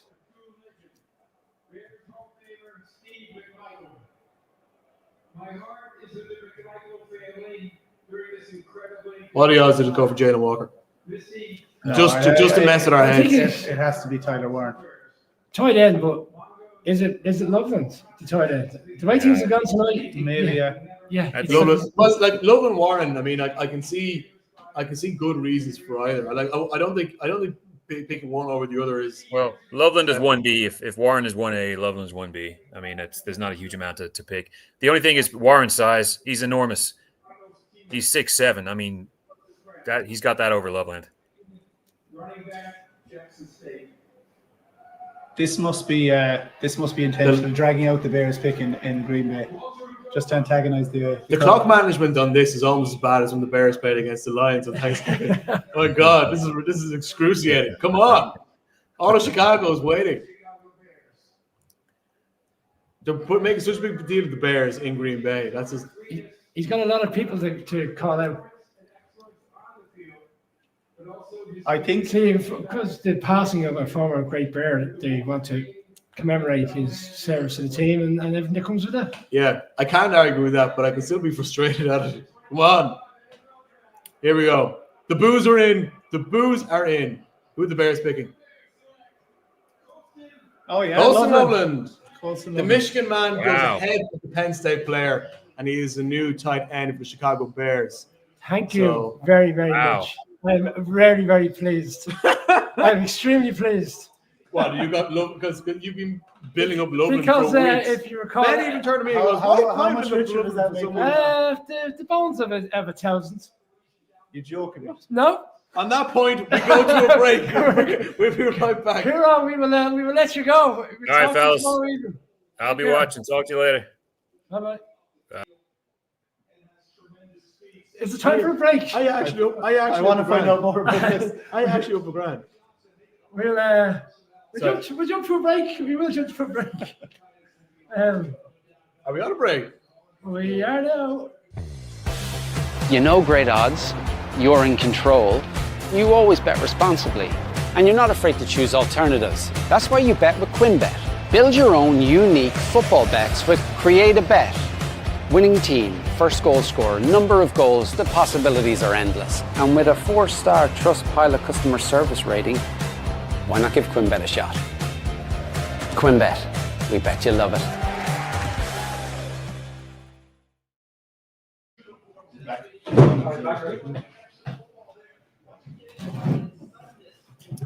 Welcome back to the Irish NFL Show's live watch-along of the first day of 2025 NFL Draft. We've been through all of the first 10 picks. A recap of some of the main talking points from the first 10 picks tonight is the fact that the Jacksonville Jaguars made the move up to 2 to take Travis Hunter. Colston Loveland is going ahead of Tyler Warren in the battle to be the top tight end picked. He is going to the Chicago Bears. Cam Ward, as we know, was the number 1 overall pick. And there's been plenty of talking points in between, amongst the fact that, as we were talking about with Kieran Boyd earlier, the Saints made a very interesting selection, picking a tackle and not picking a skills player. We've been through 10 picks, guys. I know we are on the clock for the 49ers. We're on the clock for the 49ers, but I'm just interested in what you think is the biggest indicator in terms of where these teams, because it's the nature of the draft, these are the teams that obviously need the most improvement.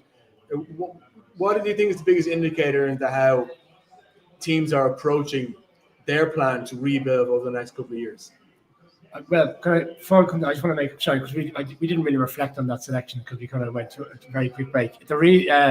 Conor Rogers on Monday said these two are very close in his thought process in terms of which one is better than the other, and he said it would ultimately come down to what's better for your team. Do you want this big stellar tight end, or you want he's more effective as the pass catcher? He said on the show on Monday. So the Bears obviously looked at it. Yeah, the attributes of Tyler Warren, but you obviously saw enough of him that there's not much of a shortfall or a drop off, and I think that's the reason why he's the selection. And this is obviously the next step in putting the bodies around Caleb Williams as well to turn him into what everybody expects him to be. They've invested heavily in the offensive line in free agency. I think the wide receiver last year, his name escapes me now, that they picked in the first round. Roman Dunze. I think he's got the potential to develop into what they had hoped. There we go, exactly. And as a Packers fan, I'm slightly worried now about what Ben Johnson and the Bears are building. Do you actually think the Bears can win the division? I won't say they can win the division, but I think they can challenge for that number 2 or 3 spot. And I think whatever team, be it the Packers, the Lions, or the Vikings, take a step back, I think they need to seriously be concerned about what the challenge that the Bears can pose within the division. I definitely think that it is a wise decision from the Bears' point of view to not try to spend any unnecessary draft capital to make the move up. I think sticking with what they have and making this decision, which is a great player in Colston Loveland. I think he like I said, from what I've seen of him in Michigan, he is a potential to be a proper game-changing tight end, which is such an important position in the league right now. Yeah. I just think, like, for example, if they went to try and get Ashton Jeanty, I just feel like they would have wasted capital further down the line. Yeah, quickly, sorry, Kieran. You bear in mind Ben Johnson's gone in there and how effective the Lions' offense was with the likes of Sam Laporta, who was a second-round pick, very early second-round pick. Arguably, you could say he was a fourth-round pick because it was so close in the second round. And how effective they were last year. And other years. And what he said, the scheme around that team. You think it's probably more obvious and apparent they were always going to try to get a tight end because it fits exactly what Ben Johnson's going to do. And as much as we heard about Tyler Warren as well being the number 1 tight end in the draft, we heard a lot more about teams being linked to Colston Loveland. I heard more about a desire for teams to go get him. There was definitely a greater buzz about it. Jim Harbaugh, the Colts. Harbaugh with the Chargers, the Colts, and he was linked to the Bears as well. So, as Kieran said, if Tyler Warren was 1A, he was 1B. It might even be closer than that. So let's looking ahead to the San Francisco 49ers. The pick is in, by the way. They will be picking 11th overall. It's unusual that the 49ers, a team who is not really that long after playing in a Super Bowl, is picking so high in the draft. Such was the nature of their season last year. And we think there's so many players leaving the building. There is a feeling that they need a bit of a reboot, that they need a bit of a, not necessarily rebuild, but it's very important that the players they draft in, that they hit and they find a way to build with them. So, when we're looking at this one, Kieran, what do you think is the most important area for them to improve on? Because unlike some of the teams that are in the top 10, it's maybe less obvious partly because they've got a few different places that they need to fix, but also because there isn't one glaringly obvious place where the 49ers are lacking. Well, I have a defensive line edge down as a top area of need, and they'll look at this now, and Jalen Walker is still available. So I was thinking Shamir Stewart based on the conversations we've had. You're right, Jalen Walker's. Well, Joe, Jalen Walker's for there. that versatility, I think most of us had him gone by now. So is it a case that they, you see John Lynch applauding there? You see them; they're clearly happy about something. Is it the fact that Walker's still available? I mean, to be fair, at this point, you take the best players left in the draft. The fact that Walker's falling this far down, did the 49ers say, well, we can't take him? Yeah, well, do you know what I mean? Why would they pass up that opportunity? So, I was tasked with the Niners, and the list I put together was they need defensive line, they need offensive line, and they potentially need a linebacker. So it's either the trenches and so you're looking at Jalen Walker, linebacker. He fits a lot of those holes, which is interesting because so many people had J.D. Barron in this one, the cornerback out of Texas. Yeah. Whereas what they really need is more that front seven type player. Yeah, I was talking to a number of 49ers fans. There's Anthony Wootton, a good friend of the show, based in the UK, and I threw out the cornerback conversation, and he shot it down. He said, "No, I don't think we're necessarily have to backfill that role. Maybe in the lesser rounds, but just in terms of cornerback, if for whatever team goes, is it J.D. Barron or Will Johnson as your first?"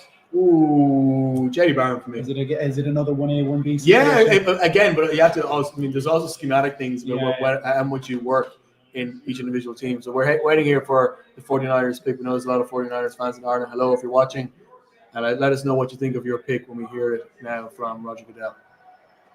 Eventually, another guy I have on the defensive line here, possibly Derek Harmon. Here we go.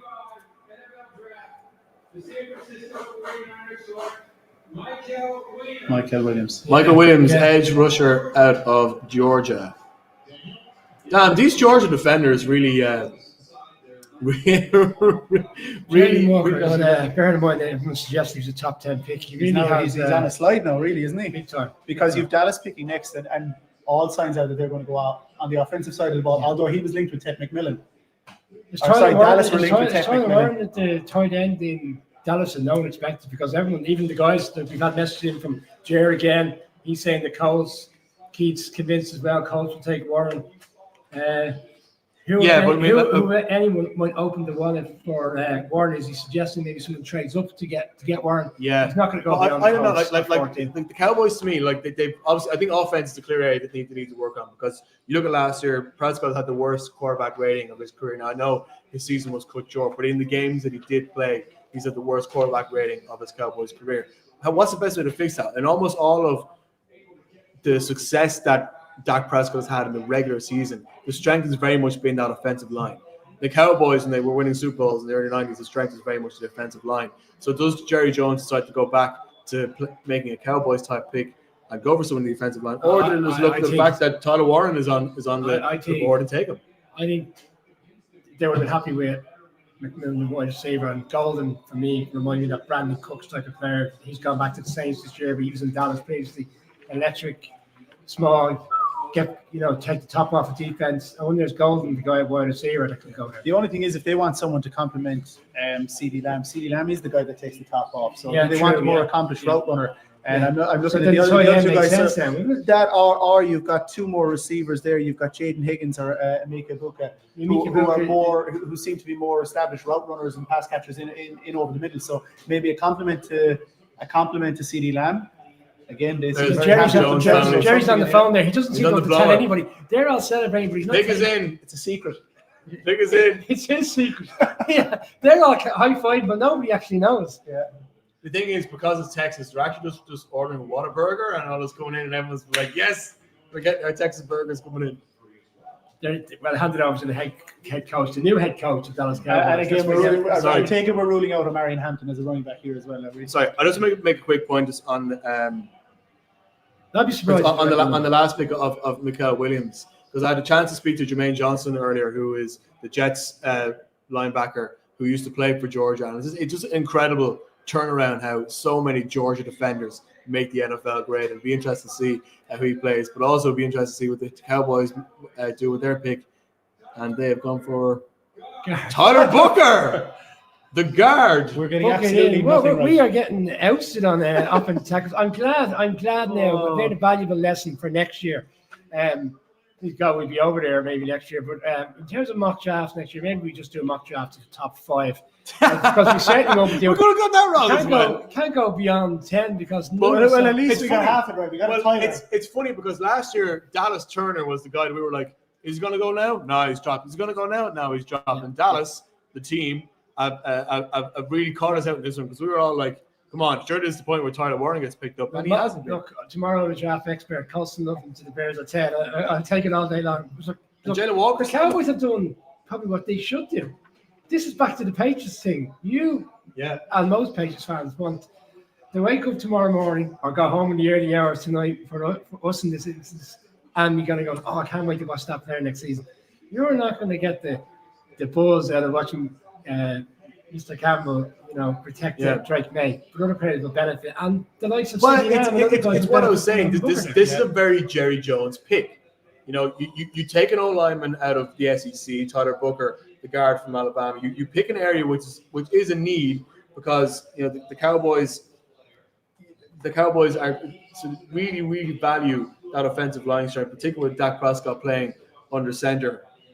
And they've just gone for it and found a way to try and get him in the squad. They're very much not a. I think the surprise is just that it's Jerry Jones, and it's just the last thing you'd expect is for them to try and make a sensible decision as opposed to a Yeah, but decision. he loves a lineman. But at the same time, I just would have thought that with a weapon like Tyler Warren still on the block, and who knows, maybe Tyler Warren could be catching passes in South Florida next year as we look ahead And towards the Dolphins. I had Gray Zabel as the top rated guard. Gray Zabel going ahead. Ahead of Tyler Booker. Where does Gray Zabel play? He's guard. Oh, sorry, he's offensive guard as well, is he? No, as in he doesn't play in the SEC. Tyler Booker does. Oh, sorry, excuse me. That's Yeah, and sorry. I have a funny feeling there's people in the Cowboys.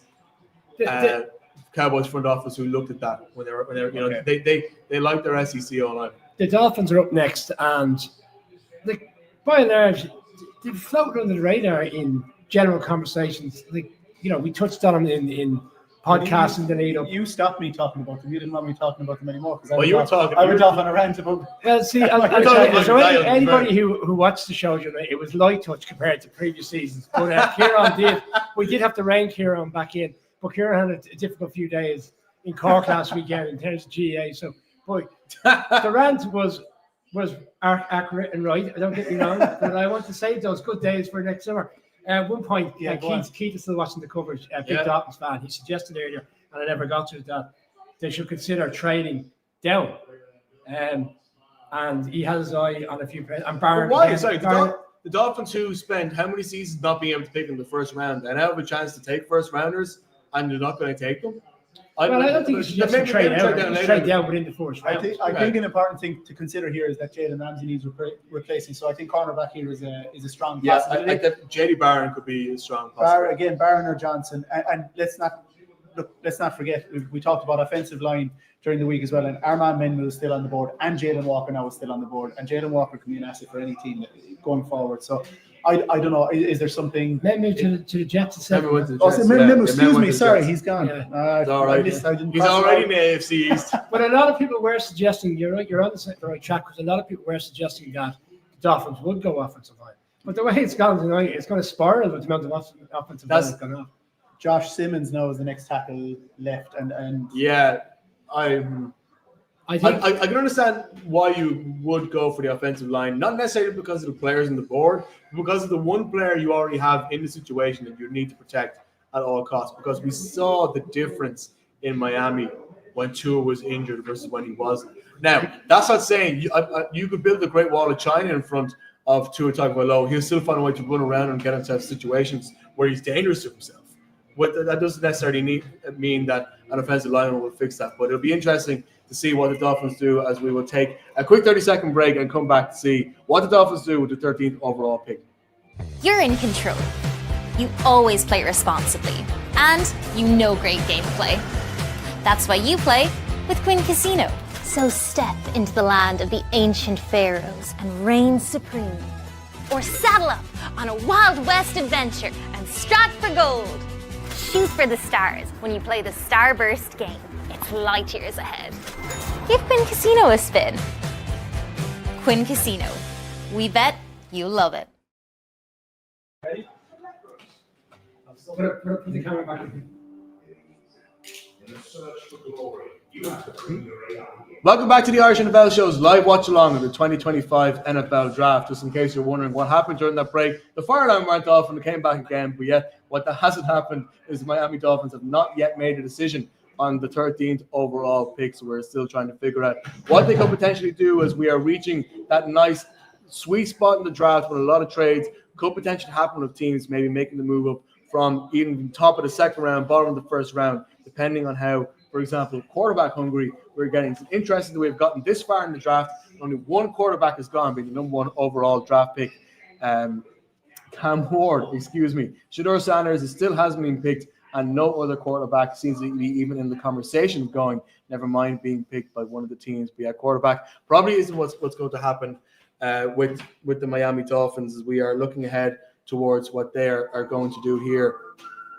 Interesting to see what everyone else feels, because, for example, if we're looking at offensive lineman, Josh Simmons from Ohio State, maybe the best person left on the board. But is that the kind of person that the Miami Dolphins were banking on? Maybe they were expecting one of the other players to be taken to go already. There are players like Jalen Walker, the linebacker, very versatile front seven defender from the University of Georgia, who's yet to be picked up. Tyler Warren, the tight end from Penn State, is somebody we expected to be gone by now, hasn't quite gone yet. I imagine a lot of Colts fans are hoping that he will still be available at 14. And there's a lot of other players, such as J.D. Barron, the cornerback from Texas, who is yet to be selected. But we're looking ahead towards what is probably the sweet spot now of the NFL draft, as there's plenty of drama to go ahead.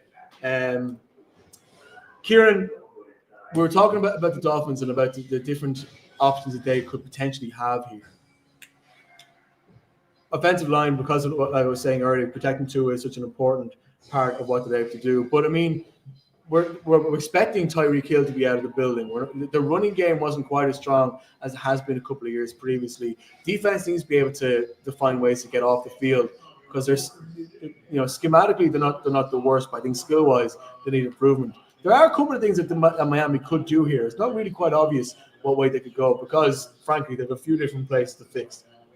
Yeah, and we were talking about offensive line last week. Like, you look at the retirement of Teron Armstead, they do need to replace a body there on the offensive line and offensive tackle. But we're going through them here now in the first round. So the next man up seems to be Josh Simmons, and I was going to talk about him a lot later in the draft when it came to the Chiefs possibly or the Ravens. But he's a guy that maybe could go a little bit earlier than expected now. Now he has dealt with a patellar tendon issue. And I can speak to that from personal experience. But that's if I had patellar tendon issues, the last thing I'd want to be doing is playing on an offensive line, because that's not an easy thing to recover from. So whether that will affect whether he's picked in the first or second round, I'm not sure. We have the Dolphins pick here, and we are just waiting for Goodell to announce it. Kenneth Grant, defensive tackle out of the University of Michigan, another Michigan man, going in the top half of. Well, he was on my list anyway. It's somewhere. I definitely think this pick makes sense, because it was a weakness of Miami to be able to really stop the run and to get to the quarterback. I was going to say, compared to last year's draft, this is an eye-opener, because the selections are not going to form. No. And the positions, certain extent, aren't going to form, because we didn't, by and large, think they were going to go defensive tackle.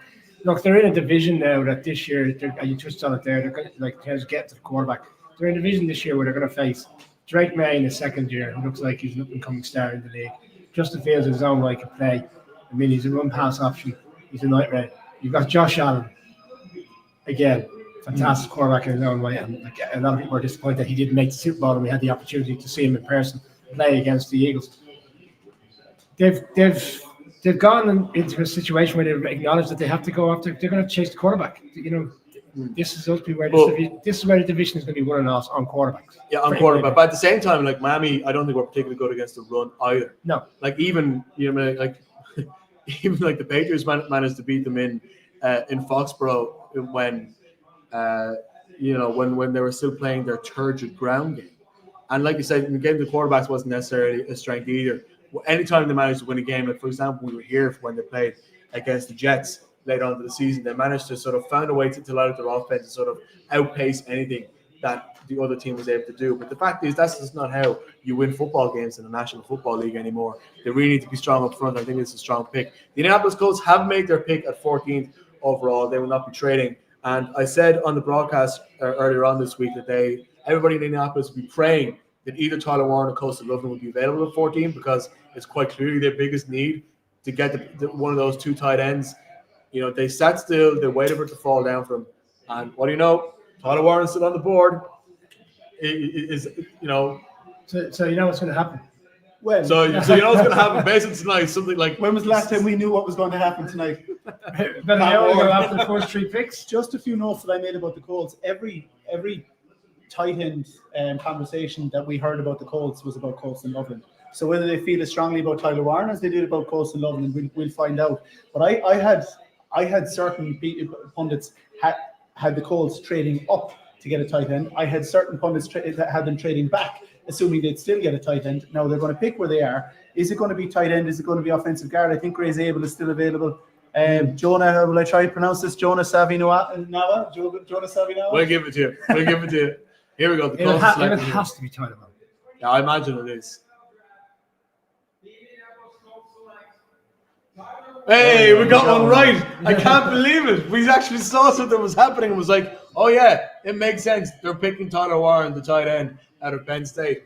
I really think that this makes a lot of sense. I mean, we don't know who the quarterback is going to be in Indianapolis. Is it going to be Daniel Jones? Is it going to be Anthony Richardson? Chances are it's probably going to be a little bit of both over the course of the year. So what you need to do, you need to find somebody who is creative, somebody that they take the ball, can pass block as well. And I think, you know, tight end is such a critical position. And I think it's somebody that can really make the difference in the division that they're playing. Because the quarterback situation this year is not going to get any better. I don't see Anthony Richardson unless there's a real change of attitude turning things around. Nor do I see it happening with Daniel Jones. It's important to make sure that there's as much strength and skill amongst the rest of the offensive players, and he brings that. You don't think Daniel Jones is going to flourish in this offense? No, I don't. What gives you the right to think that Daniel Jones is the right to flourish in Indianapolis? So we've seen before, there's a retribution program with like Baker Mayfield and other quarterbacks, and they find a nice home in the Indianapolis Colts when he strikes. Sam Darnold too. Yeah, look at him, the profit he has off one really strong season. I'm not giving up on Daniel Jones. I've given up on Daniel Jones. I have as well. I've completely given up on Daniel Jones. He's no longer my problem. I'm not giving up. Colts fans, we're sorry, he is your problem now. I think there's a resurgent season or two in him. If he turns out to be the guy in Indianapolis, if he can beat out Richardson. Who says he's starting?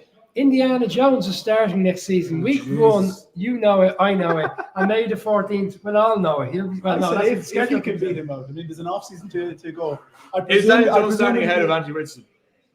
Would I select him ahead of Anthony Richardson? Daniel Jones versus Anthony Richardson. He wasn't brought in for $17 million to sit on the bench. We're getting away from the conversation that is a really good tight end that they've selected. I know, yeah, but I feel like we've spoken so much about Tyler Warren tonight, about how good he is and how he probably should have been picked higher in the draft. And look, I think Colts fans can be very pleased with that selection. But let's This is. Do you think Daniel Jones is starting?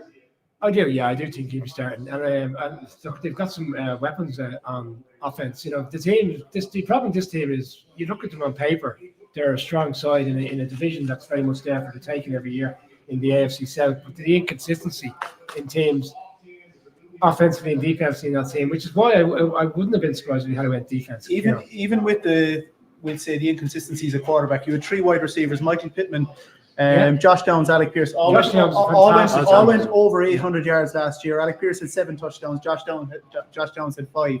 So you're right. I think whoever is there is now in a good situation with Tyler Warren as well, and with a good running back in Jonathan Taylor. So I think it's a good situation for whatever quarterback is starting. Right, let's move it on now to the Falcons, who really gave us a fantastic, the proper what the Falcons moment last year when they picked Michael Penix Jr. as quarterback. The wisdom of that did not become apparent to us on the night. I think we were all very shocked when it happened. We were doing this in Cork last year, Brian. But then, of course, later on in the season, turns out that Kirk Cousins is pretty much on the trading block. We're waiting to see what's going to happen with him. Once Michael Penix Jr. was starting, he's a 1-2 record as a starting rookie, and he is pretty much going to be the starter for the Falcons moving forward. So what do they do now? Do they try to find a way to complement him, or is the defense a bigger place for them to focus on? If you were to look at the QuinnBet odds leading up to the draft, they were the longest odds to take a defensive end edge player. That seems to be the given. We spoke last week on the show during our preview of the 1-16 teams, and Connor in particular mentioned it in his hosting. They've been ravaged in terms of not getting sacks over the last 3 or 4 years, and we spoke about the inconsistency on defense. And this team, again, we're talking about the Colts in a South, we're talking about the NFC South in this instance. They are a team in their own right that should be winning that division. You look at the players they got offensively, they really need to build it up in defense. Defense has let them down so many times. Case in point being the last game of the season, and I know like the Bucs got over the line in the other game, but they gave up 40-odd points in that game, and they just summed up the team. They were scoring 37 points on offense. Michael Penix was running touchdowns in. You see the star that he could become, but they've been flawed for so long defensively. And for me, I thought Shimmer Stewart was maybe a player that was in the pecking order for the 49ers. He strikes me as a player now that could be here. Okay, so just to give context for people who may not know, we are sitting here. There's an outbreak on Sky beforehand. There's about 5 minutes left on the clock for the Falcons that hadn't quite made their pick. We don't know what they were doing with it. So a couple of the mock drafts that I've seen going into this pick the Falcons as one who could potentially trade out for some quarterback needy team to move in and try to grab, if not Shador, somebody else. So is that what we're waiting for? At least making a few phone calls to maybe feel out what options are available to them. I'm interested to see what Kieran's thoughts are, but I did call out, Kieran was talking about it, during the week. 5 picks in this draft. They need to get some picks in. Yeah, so I think they'd be open to trading down. It's just with all these surprises and with all these good players still left on the board, how many teams feel like they need to trade back up? It might be hard now to trade down, as long as the draft keeps going the way it's going, they might be waiting for a call, but I don't know if it's going to come. Yeah, so some teams are probably looking at going, that player that I thought was going to be there. Still going to be there. In fairness, the same thing has happened the last couple of years, I think, where in the mock drafts and in preparation, we're thinking, okay, maybe they might need to go up to top 10 to get a tight end. We realize that actually what a lot of teams in that 5 to 15 block do is to pick offensive linemen in a way that we mightn't expect. For example, tonight the Saints have done it and the Cowboys have done it, and that means that some of these players, to your point, Kieran, that goes further down. We're a minute and a half away. This is the closest we've Yeah, gone. so This is the furthest. The Falcons just can't be not anything but dramatic on draft. You know what that is. They're holding for it, hoping someone comes in. Yeah. Could we see is it a Raven situation where twice in 2 years they missed their pick? Dolphins had that situation as well one time. I'd say we'll get to 30 seconds left on the clock and the pick is in. Just when that pick is in, do they have to? I mean, do they have to get to the stage before it hits here or no? They're okay once the pick is in. The pick is in. They have to before the clock expires. They need to pick. We're sitting here 50 seconds away, and the pick still isn't in. I don't know whether it was holding for drama. Walker stays in the state. Jihad Campbell still. Yeah, I had him in my top 10. I had Jihad Campbell sitting at the Jalen Walker will be a very strong player. James Pierce is my next rated edge rusher, I think. James Pierce had 30 visits. 30 seconds. And the red flags were on him. If I was in the war room now and we were down to the 30 seconds, I would be absolutely sweating. The clock isn't on the screen anymore. Pick must be in, so our answer it's not in. Is it in? Pick is in. Okay, so no drama. Obviously, they were waiting for a phone call. Probably didn't get quite what they wanted. We're in. And as I'm a rookie here, I might be asking a very stupid question, but if there's a trade made with 30 seconds left, does that pick have to go in the next 30 seconds? I know, they reset the clock. They reset the clock. Okay. Yeah. 30 seconds. Who do we want? That would be the ultimate torture, 2:45 in the morning Irish time for someone to hold on to 20 seconds to go, get the pick. I think we're speculating now, but we're done guessing with any kind of confidence who's going to be picked from. But I forgot about Walker dropping, and the fact that he's Georgia, it makes sense. We've seen Georgia Bulldogs go to. Yeah, no, it's very true. Yeah, like the longer Jalen He's Walker the best player on the board. The longer he drops, the more you're going to think every team is the next team. Every team is the next up that could be in the market for him. And it could be a runner. I'm saying that though, right? If Jalen Walker isn't going here, I think the Cardinals are jumping all over that because the Cardinals need a linebacker. I thought they might be going for Jihad Campbell at this point, but if they have Jalen Walker, that would make their decision a lot easier. But it'd be interesting to see, how Atlanta's decision affects that. Could see a run on defensive players because we got You've got Arizona up next, Cincinnati, and all three have been heavily linked with defensive players over the course of the last couple of weeks. Everyone Across is Seahawks all the are various certainly sides. most people are Yeah. touting that the Cincinnati Bengals will just have a fully defensive draft. That nearly every pick. Well, they don't really need to do much on offense. I mean, they've invested Potentially so a heavily running- in potentially a offense. running back. They spend all the money on offense, to be fair. Yeah. And look, there's a lot of talk if they were to get a certain defensive player, could they move. would allow, that would probably indicate Trey Hendrickson gets the move. And if not, they've got someone to complement him as well. Yeah, similar to what the Browns done with Miles Garrett and Mason Grant. Yeah. I understand now why Roger Goodell is wearing runners with his suit this evening because the He's a podium, humble walk. it's a long back and forth podium for him all evening. Just wear a good pair of shoes and like Clark or something. Keep it comfortable. Yeah. Jalen Walker staying in the state of Georgia. The linebacker is moving from the Bulldogs to the Falcons, and he is off the board and staying with Atlanta or going to Atlanta. He's already wearing a suit which is very Atlanta colors, that kind of All maroon coordinated. wine with Yeah. the back. It's almost like it was meant to happen. I look. He is a very, very strong player, and I think he's the kind of defensive player that Atlanta needed. There were so many key moments last year where what they were really missing was a game changer on defense, particularly in some of those divisional matchups. Because at the end of the season, even though they hadn't really earned it, even though they would not be playing as good football as the Buccaneers, they were still in a position where in the last 8 and the last couple of weeks of the season, they could have turned it around and topped the division. Now, that what would help them was the fact that they managed to get a couple of divisional victories over the Buccaneers, but they need more consistency, and what we say is a very winnable division. And I definitely see, considering that Jalen Walker fell this far down the draft, I'm not quite sure how many of us were expecting him to still be available at 15. It makes a lot of sense to pick the strongest defender that was still there. And like we say, your defenders coming from the University of Georgia, very rarely do they miss, particularly when the guys who picked in the first round. So, yeah, I think this is a strong pick. I think Atlanta fans can probably feel less confused and a little bit happier than they were this time last year when they went for Michael Penix Jr.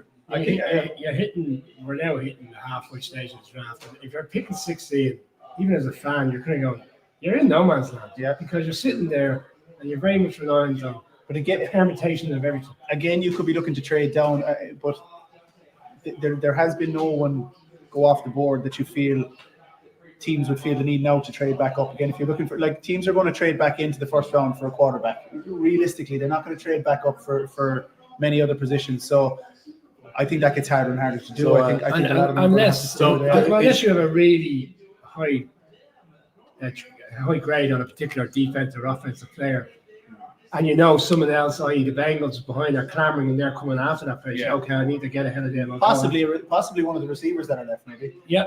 So like when we hit that stage in 20, when the Packers in that area, you'd Yeah. wonder. For the draft room, Golden was Arizona. dropping, and you did. I said if Golden drops to the Packers, I think there's good reason to take him. I don't know whether they do it or not, but another reason that I was surprised that Jalen Walker fell is because recency bias. You look at what worked for the Super Bowl champions last year. I would have thought teams would be looking for the next Zach Bond. This person that could be disruptive. In the secondary or as a pass rusher, and I think Jalen Walker fits that bit. He's someone that could disrupt in a lot of different ways. He's lengthy, rangy, athletic. So surprised that he fell that far, but I'm sure Atlanta are delighted. Interesting what the Cardinals do here, because again, we're in that point where maybe there'll be a growing speculation that somebody might trade down and that some team in the top of the second round or somebody in the bottom of the first might try to find a way to nick a player that they really have a high opinion of. But I'm not quite sure how much that is happening. As much as people see it on the phones. I like to jump in there because you touched on shoes, and not to get too much away from what's happening in the draft, but Jared said, imagine Goodell going to Clarkson O'Connell Street, week 4, okay? Jared's on the ball, before a Steelers game to get his stage shoes for next year. Well, he might need. Is he not going to Coppers? Coppers? As in the nightclub. I know what Coppers is. I'm a coaching. Yeah, I know. So maybe Is it confirmed that he's coming to Dublin? I'd imagine the first game in Ireland, Goodell. you would expect that Roger Goodell would tour up in Crow Park. Absolutely. Would he pop in to see us if we were here in Buskers on the ball? Would he? They get an interview on a podcast. Yeah. I was thinking more of a point, but yeah, no, it's fine. Of course, always thinking of content, things lads. My God, poor old Roger Goodell. He can't walk down in his lovely white shoes and get stopped for an interview. I'll tell you what, I'll make you a deal. If he's willing to give us an interview or a podcast or 5 minutes, I'll pay for his shoes. Or the Irish NFL show. You pay for the shoes. Irish NFL show has. Are we talking like Foot Locker now? Or are we talking like, where are we getting these shoes from? QuinnBet, our partner, might provide a pair of QuinnBet themed shoes for the Steelers game. QuinnBet themed shoes. We're really going with the product placement here now. We're Black and gold shoes. This is the beauty of the draft, and we had it last year when you hit pick 16 at 3 o'clock in the morning. Yeah, we started trying to think of Copa 90s in our own branding. just on that. We talked about receivers, and I mentioned hoping that Matthew Golden drops to the Packers. I think this is a place that he, that might scupper that. You think it's a possibility? Possibly. I think this is another offensive line pick because but again, if you're looking at best players available, a lot of the best offensive linemen are now gone. So if you're weighing up those options, I am conscious though that for Arizona they've lost right guard Will Hernandez and Jonah Williams is on the last year of his contract. And look, it's just the nature of the dressing room there. I feel like it's a very Kyler Murray based system. And for that reason, on Monday's show, when Kieran unfortunately dropped off, we pivoted to me, and Connor asked me thoughts on the Cards, and I said offensive line. And Kieran, when he came back on, was quite surprised because he was all about the defense. But to your point, he's scrambling all the time, good and bad. Let's see. Here we go. Very ominous red behind Goodell when the Cardinals pick. Walter Nolan, defensive tackle. Yeah, we're getting to the stage. I don't think many of us were expecting Walter Nolan, defensive tackle out of Ole Miss. According to ESPN, he's the 5th best player still left on the draft board. So still a high enough pick. But at the same time, not somebody I was expecting the Cardinals to go for. Some people will suggest that's a reach. There was a lot of people that thought he would be in the late stage of the fourth. Yeah. But we are getting to the stage now. I was expecting him to be top of second. We are getting to the stage now where you may have to pull out your quote from last year in a surprise to nobody. And a surprise absolutely nobody. I know nothing. As is always the case. This is fast becoming one of the most unusual first round of selections because a lot of people. And we're only halfway through. We're only at halftime now. Where are you on this for the draft here? So I had Derek Harmon here rated higher than Walter Nolan, but look, these rankings don't seem to be falling in line whatsoever. I mean, the needs I had here for the Cardinals were offensive line, wide receiver, edge, defensive line, cornerback in that order. So I'm surprised they didn't go offensive line or wide receiver. But yeah, I just quick one. Great to see Ben still up watching at this time in the morning. Ben, who does a lot of our social content, is asking if Roger Goodell is a beer or a cocktail kind of guy. Now, I won't lie. And I haven't had them in a while. I do like strawberry daiquiris. I really strawberry daiquiris. I absolutely do. I love them. I should have got. If I'd known that in New Orleans, I would have got photographic evidence of you with a strawberry daiquiri. I was the ultimate professional in New Orleans and didn't go near any cocktails. I think 3 espresso martinis now would do the job here. So there you go. Roger Goodell, Roger Goodell, beer or cocktail. It's just a good time to take a quick break. I think, by the way, he's a photo op pint of Guinness guy if he comes to Dublin. That's a given, isn't it? Okay. I definitely think this is a good time to take a break because we're halfway through the 2025 first round, 2025 NFL draft. We're going to take a quick break to sort of gather our thoughts before the Cincinnati Bengals are picking at 17. You know great odds, you're in control, you always bet responsibly, and you're not afraid to choose alternatives. That's why you bet with QuinnBet. Build your own unique football bets with Create a Bet. Winning team, first goal scorer, number of goals, the possibilities are endless. And with a 4-star Trustpilot customer service rating, why not give QuinnBet a shot? QuinnBet, we bet you love it. This is happening between. That's still on. You know great odds, you're in control, you always bet responsibly, and you're not afraid to choose alternatives. That's why you bet with QuinnBet. Build your own unique football bets with Create a Bet. Winning team, first goal scorer, number of goals, the possibilities are endless. And with a 4-star Trustpilot customer service rating, why not give QuinnBet a shot? QuinnBet, we bet you love it.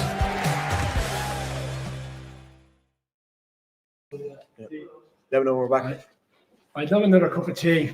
Totally separate to where we are. Well, welcome back to the Irish NFL show's live watch along on the first round of the 2025 NFL draft. A quick recap of where we are after the first 16 picks. All the picks in total: Cam Ward went first overall. Then the Jacksonville Jaguars made the trade up to pick up Travis Hunter, second overall. Third was Abdul Carter to the Giants. Fourth, Will Campbell, the offensive tackle, going to New England Patriots. And fifth was Mason Graham going to the Cleveland Browns, who traded down to 5 in that swap with Jacksonville.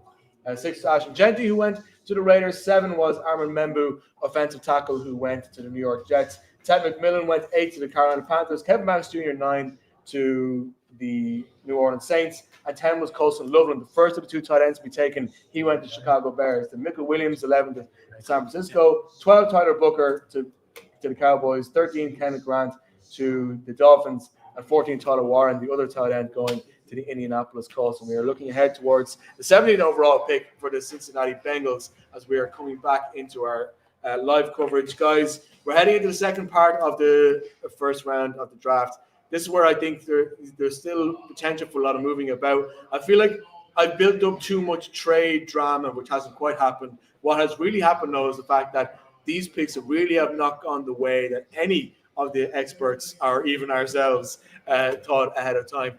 Cincinnati's pick is in, by the way. They're not training, so we'll be interested to see where they go. But there's a lot of picks here that's gone tonight in a very unexpected manner. Right. I read a thing the other day and it said if the Bengals at 17 found a way to get Shamir Stewart, despite his lack of sacks, he's such an explosive player, they would seriously consider them moving away from Trey Hendrickson. Kind of alluded to that earlier. And we put a piece out with him this week, and you know, if you go to our socials, there's a clip there, and it's well discussed. So I'm going on him. Stewart is going here to the Bengals, and it's shot to nothing. I know what's the term? In the surprise to nobody. I know nothing in about 5 minutes. I'm going Stewart to the Bengals. Yeah, I think the only surprise here is if the Bengals pick any offensive player. They've invested so heavily, as we said. We've already touched on it. They've invested so heavily in their offense. Defense has been the problem. Al Golden, new defensive coordinator, he's going to want to shake up. He's going to want some competition for places. I get that, because defense is the reason why they didn't make the playoffs last year. It just wasn't good. But at the same time, so much of the money they're spending on offense isn't on guards, it's on skill. So surely somebody needs to protect Joe Burrow in there as well. Is there a logic, at least, in keeping the man in Ohio, Simmons, going from Ohio State into Cincinnati? Is there a logic in trying to keep that going, or is it just too obvious to go for a defensive player? The only offensive position I could see them drafting is running back. But again, I think there's too many needs on defense. So I'm looking at, again, okay, Jalen Walker's gone. Jahad Campbell was another guy that could have been touted to go in the top 10. But I'm looking here at James Pierce, Mike Green, Shamar Stewart. Do you think Shamar Stewart? I've seen him linked to Mike Green early on, and some other people in some other mock drafts. So I think it must be edge linebacker. Now, we haven't seen a safety go yet either. No. So what's his name? Emunwari. You're going to have a try at that? Emunwari, is it? Yeah. Eamon who? If we look at just bear in mind the Bengals season as a whole last year, I know they got it together in the second half of the season. Everyone was kind of, I wish the Bengals had a good evening, play explosive offense. But by and large, it was the defense. Is that a band? It's a bit of music on here. Here we go. We have a live band.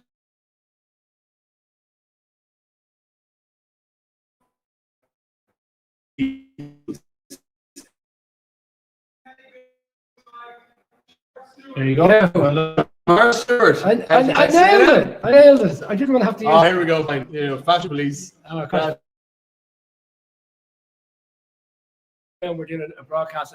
We have Abe here. I think Abe should rock up wearing that type of suit. I think he's been snazzy on him. He's just come back from LA. I think he could have been out there on the West Coast, clever with that kind of if you had some of this fantastic, Snoop potato material which Kieran brought in, watching Benny of the shout out to Cassius in Clonakilty, West Cork, who sent the materials for Shamar Stewart. Let's not shoot down the gear. It is literally on par with the Busker on the Balls banners. As for the selection, look. As a Conor Rogers type, a sneaky pick to be in the top 10, hasn't transpired that way. He goes to 17? 17 to the Bengals? 17, yeah. They've got a fantastic player, and they've got to get players in on defense, because this team is too good in their own right. They've resolved the issues this offseason of solidifying Higgins. They've got the contract done with Chase.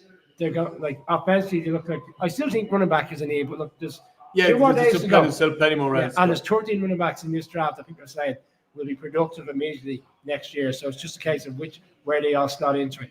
Who did the Cardinals take again, lads? Sorry. Cardinals. Yeah, just before that.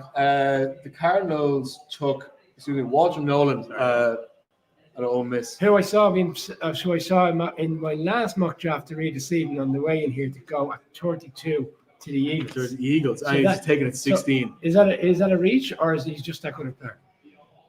Surely, but as well as that, I mean, maybe somebody in Arizona might have a greater insight into how much the meetings between player and team matter, because so much of our mock drafts or analysis is based on either numbers or very overall judgment on players. But of course, general managers have a chance to talk to these guys, have a chance to see these guys in action, and as well as that, to have specific schemes that to fit players into. And I feel like that does make draft days a bit more unpredictable in that if they just find somebody who they think has the right mentality, the right skill set to fit into their scheme, that they get picked in a way that like nobody else would have picked him at 16 out in Arizona, for example, if they feel like that scheme fits in a way that he might have also fitted in Philadelphia at 32. So I don't know. It is difficult to tell. I'd be interested as well to seeing the days after reading the likes of the Arizona Republic what way. We are getting what close to kind of that, division. that period in the draft where 21 was that marquee number in the sense of Steelers. It's the next one that there was a huge amount of hype about. And again, no small reason. Sorry, excuse me. My speech is completely gone. We're at that point in the night, folks. At this time of the night. Basically, what I'm saying is Aaron Rodgers was all over this chat as well. I mean, he was highly touted as the next Steelers quarterback. We know that the Steelers need a quarterback. I don't think anyone between now and then is taking a quarterback. No. So look, again, it's a few picks away, but we're coming out to Seattle now, who need to address their offensive line. Yeah, in particular. But also they have a receiving core that's fairly short-handed as well. So we said Especially after DK Metcalf getting out of the building. So you've Jackson Smith and Jigba. Who's behind him at the moment? I know you. Tyler Lockett, Cooper Kupp, I guess, but gone and signed for the Titans. Yeah, but he's gone a while, but he signed for the Titans. Yeah, so like again, you've Cooper Kupp, but you've an aging Cooper Kupp who's going to bring a huge amount to the locker room, a huge amount in terms of pass blocking, but not a huge amount in terms of athletic, explosive. Yeah, I think he's more of bringing him in is almost more of a personality than it is trying to win the Super Bowl this year in terms of having the right player on the field at the right time. So it almost makes sense that with Cooper Kupp, you will find a top-ranked wide receiver. And again, we've seen wide receivers. I mean, teams in the West Coast, particularly in LA, have been the best at finding wide receivers, not in the first round, but in the second, third, fourth, and fifth, and turning them into top players. So they might necessarily have to use it here for Matthew Golden, for example. They might decide to use it on the offensive line instead. Yeah, but to your point, I think Cooper Kupp's position in the locker room might affect what way Seattle are looking at this. Pick in very quickly before we get to it. Jared has suggested this draft is starting to feel like the draft day movie because a lot of wild permutations have gone down to date. Offensive line. Donovan Jackson. This is one like Simmons. every year the Josh Seahawks. Simmons center, yeah. It's obviously for me the trenches here. See the offensive line or defensive line.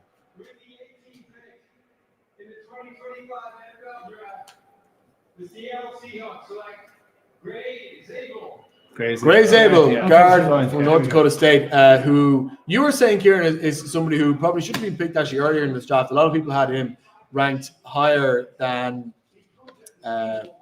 ranked higher than 18, ranked higher than, for example, the guys that were picked in New Orleans and Dallas. So I definitely think that maybe some Seahawks fans would be interested to see how Seahawks fans feel about that. Whether they feel that is the right kind of strong guard player for Seattle right now, considering that Sam Darnold's coming in that situation. I just want to say it's amazing now watching this draft in particular because last year I wouldn't say it was chalk, but a lot of the selections were going, with the exception of the album, and we joked about it last year. A lot of them are going to form in terms of what we saw and suggestions discussed in the lead up. This year has been quite different. So it's interesting that in a draft where everybody was saying you couldn't pick what was going to happen. You certainly couldn't pick this even. And the draft boards that some of the teams have are so off compared to, I know obviously one player moves off, then the next player moves up, and it's a rotational piece. But some of the selections tonight, Kieran touched on earlier, they haven't gone to the form whatsoever. No, they really haven't. Interesting now to see the Tampa Bay Buccaneers are on the clock. They have roughly 6.5 minutes left. They're picking 19th overall. Again, one of these teams has been talked about much in the last couple of days as being somebody who could potentially trade out if somebody was looking for a quarterback, but because, of course, we're still only have one quarterback taken off the board. That does seem less likely now than it was before we began this broadcast. But, when we're looking at what the Buccaneers need to improve on, we know that in form they've often gone with offensive line. Having something for Baker Mayfield to work with seems very important. But I don't know whether now is the time to think about something different. I'm going to suggest linebacker.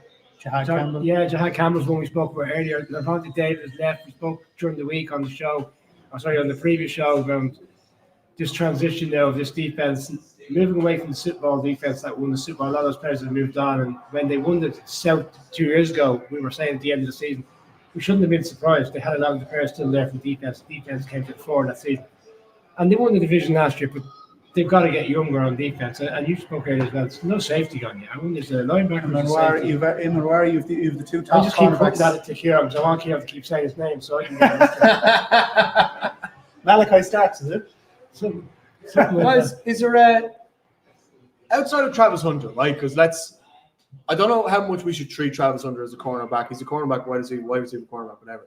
No corners would be taken yet so far, despite the fact that is a position which is often highly sought after. We talk so much about how this is not a quarterback-heavy draft. This doesn't seem to be very cornerback-heavy draft. And even we're looking at the players who's still on the board, Will Johnson and J.D. Barron being two of the higher-rated, even Maxwell Harrison from Kentucky being some of the higher-rated players. Trey Amos in here. I've heard a bit of hype about him. Yeah, exactly.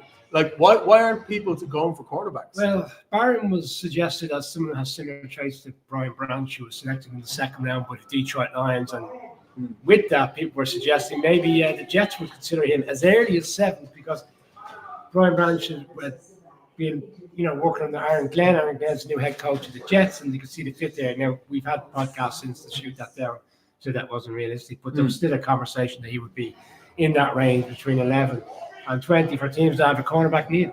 Hasn't transpired that way. It's going to be interesting to see where these cornerbacks go. You may see one go now as well to the Bucs. I mean, they're in the market for a cornerback as well. They're in the market for secondary, basically. But just to add to Brian's point about the fact that the rankings that we have, I guess a lot of them are based on the public pro days and the scouting combine. And we've had a lot of conversations about that.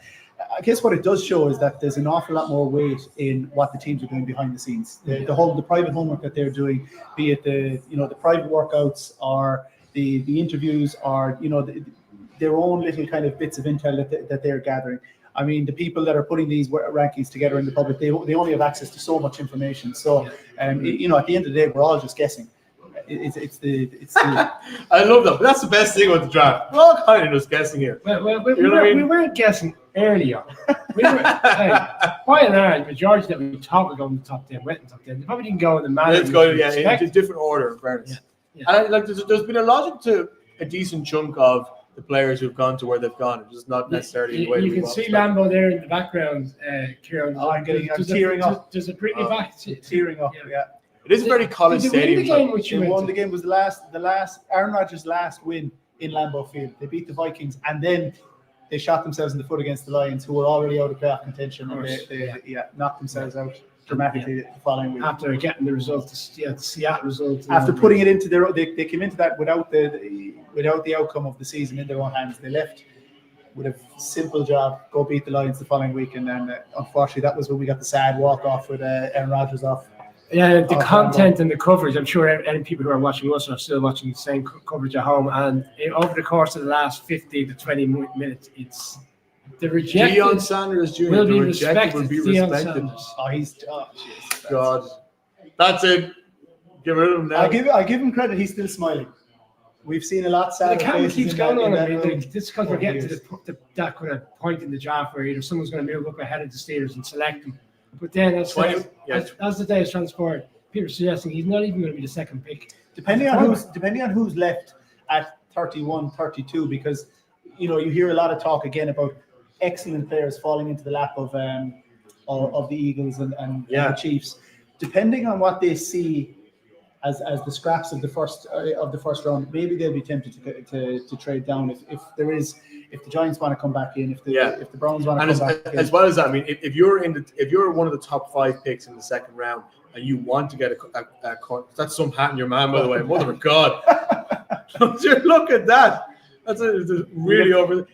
We need 3 of them for Sorry, the Steelers draft. Jay's asking who the Steelers are bringing to Dublin. I assume he means, excuse me, who they're bringing as their quarterback next season. Nobody really knows. No, and nobody has a clue at all. I don't even think the Steelers know, really. So what are we going here? What's the hunch? I'm going to stick with Campbell. You're on a roll now as well.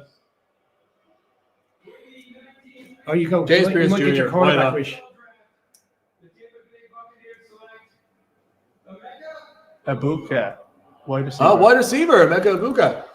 That's an interesting pick, actually. I was not expecting him to be wide receiver who Second would wide go. receiver off the board. Yeah. So that's I interesting. wouldn't Because expect- Golden was touted Yeah. for a long time as a dark horse to go as the first wide receiver off the board. Macmillan went off in the end. I'm Depends surprised how much that, you're he's gone ahead of. looking for in a wide receiver, though. Yeah, I'm surprised he's gone ahead of Matthew It's- Golden. yeah, but- and I had this touted to speak about later on, but when you look at the scouting reports, Emeka Egbuka and the next guy I mentioned him before, Jaden Higgins, these are guys that can go over the middle. Their catching ability, their hands, their tracking ability of the ball. That's I won't talk about good hands in terms of the Packers receivers because they had plenty of drops last year. But that's the perception of what Jaden Reed and Dontavian Wicks do.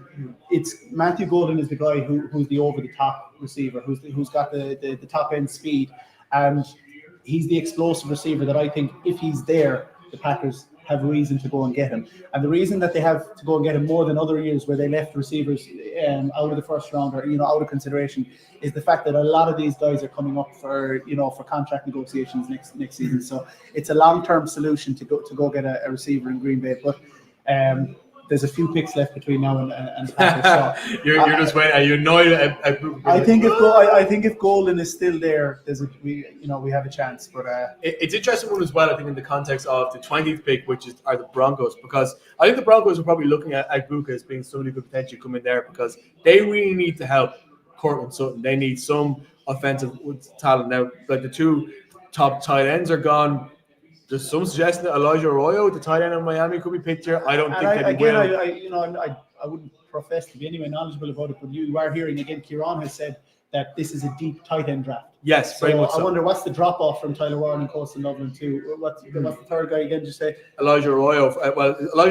Elijah Arroyo is somebody who is touted as being potentially somebody who could fit in nicely with Denver. But I think if you're looking for someone to help Courtland Sutton, maybe they might just decide to go to Matthew Golden route or wait until later rounds to find a tight end because, as you say, it is a very deep tight end draft, and maybe you just try to find the best player overall. And, there's still a couple of very strong quarterbacks. I mean, Will Johnson and JD Barron haven't gone anywhere. The Broncos are in the market for a running back as well, and Omarion Hampton hasn't gone yet. Very true. I mean, we were expecting the Broncos to potentially make a move up for Ashton Jeanty, and that didn't quite materialize. And who knows? Maybe they could. The Broncos are picking at 20, as in if anybody wants to make sure they get ahead of the Steelers and take Shedeur. This is last chance saloon now. They have to go to the Broncos and make a deal. And as it stands, there's still 3 minutes before running back here. They could still running back, wide receiver. They could. The fact that the two top tight ends are gone. I think the 2 tight ends, the only 2 tight ends. The two that we've spoken about at length. So the fact that Omarion Hampton is still there, the fact that Matthew Golden is still there, I think it could be a toss-up between one of those two. Yeah. But I haven't been right about anything yet tonight. So Short prediction. Yeah. Do Do you know what? Actually, we're about to gear up for what is probably the biggest talking point of the night, as in who will be playing the first round pick to be playing in Dublin when the Pittsburgh Steelers come here later this season. So let's take a slightly longer break before we gear up for what is probably the biggest moment of that. So we'll be taking a break for roughly 90 seconds. We'll be right back to you for our watch along with the 2025 NFL Draft. I think that's our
Welcome back to the Irish NFL Show's Watch Along of the 2025 NFL Draft Night 1.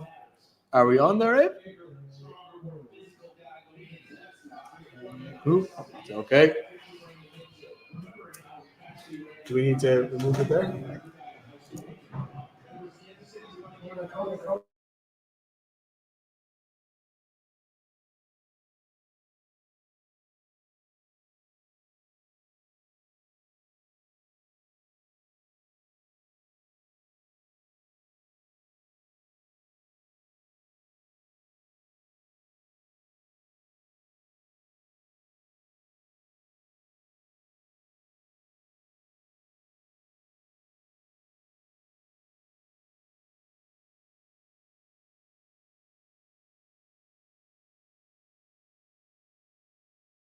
Welcome back to the Irish NFL Show's live watch along of the first round of the 2025 NFL Draft.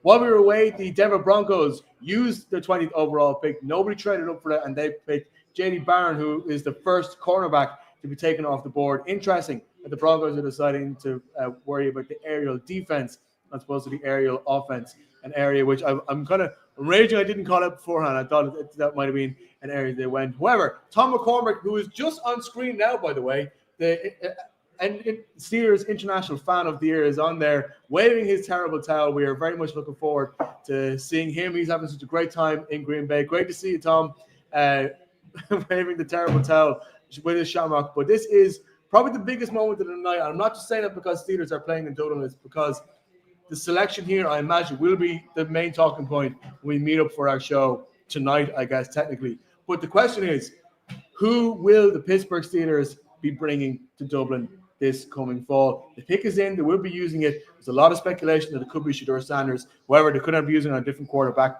I'm not going for a quarterback at all. It's very difficult for us to tell right now because Steelers, in very un-Steelers-like fashion, have been very hard to read and very unstable when it comes to their quarterback position. So as we cut back now to Roger Goodell, who's on stage and is making the announcement now.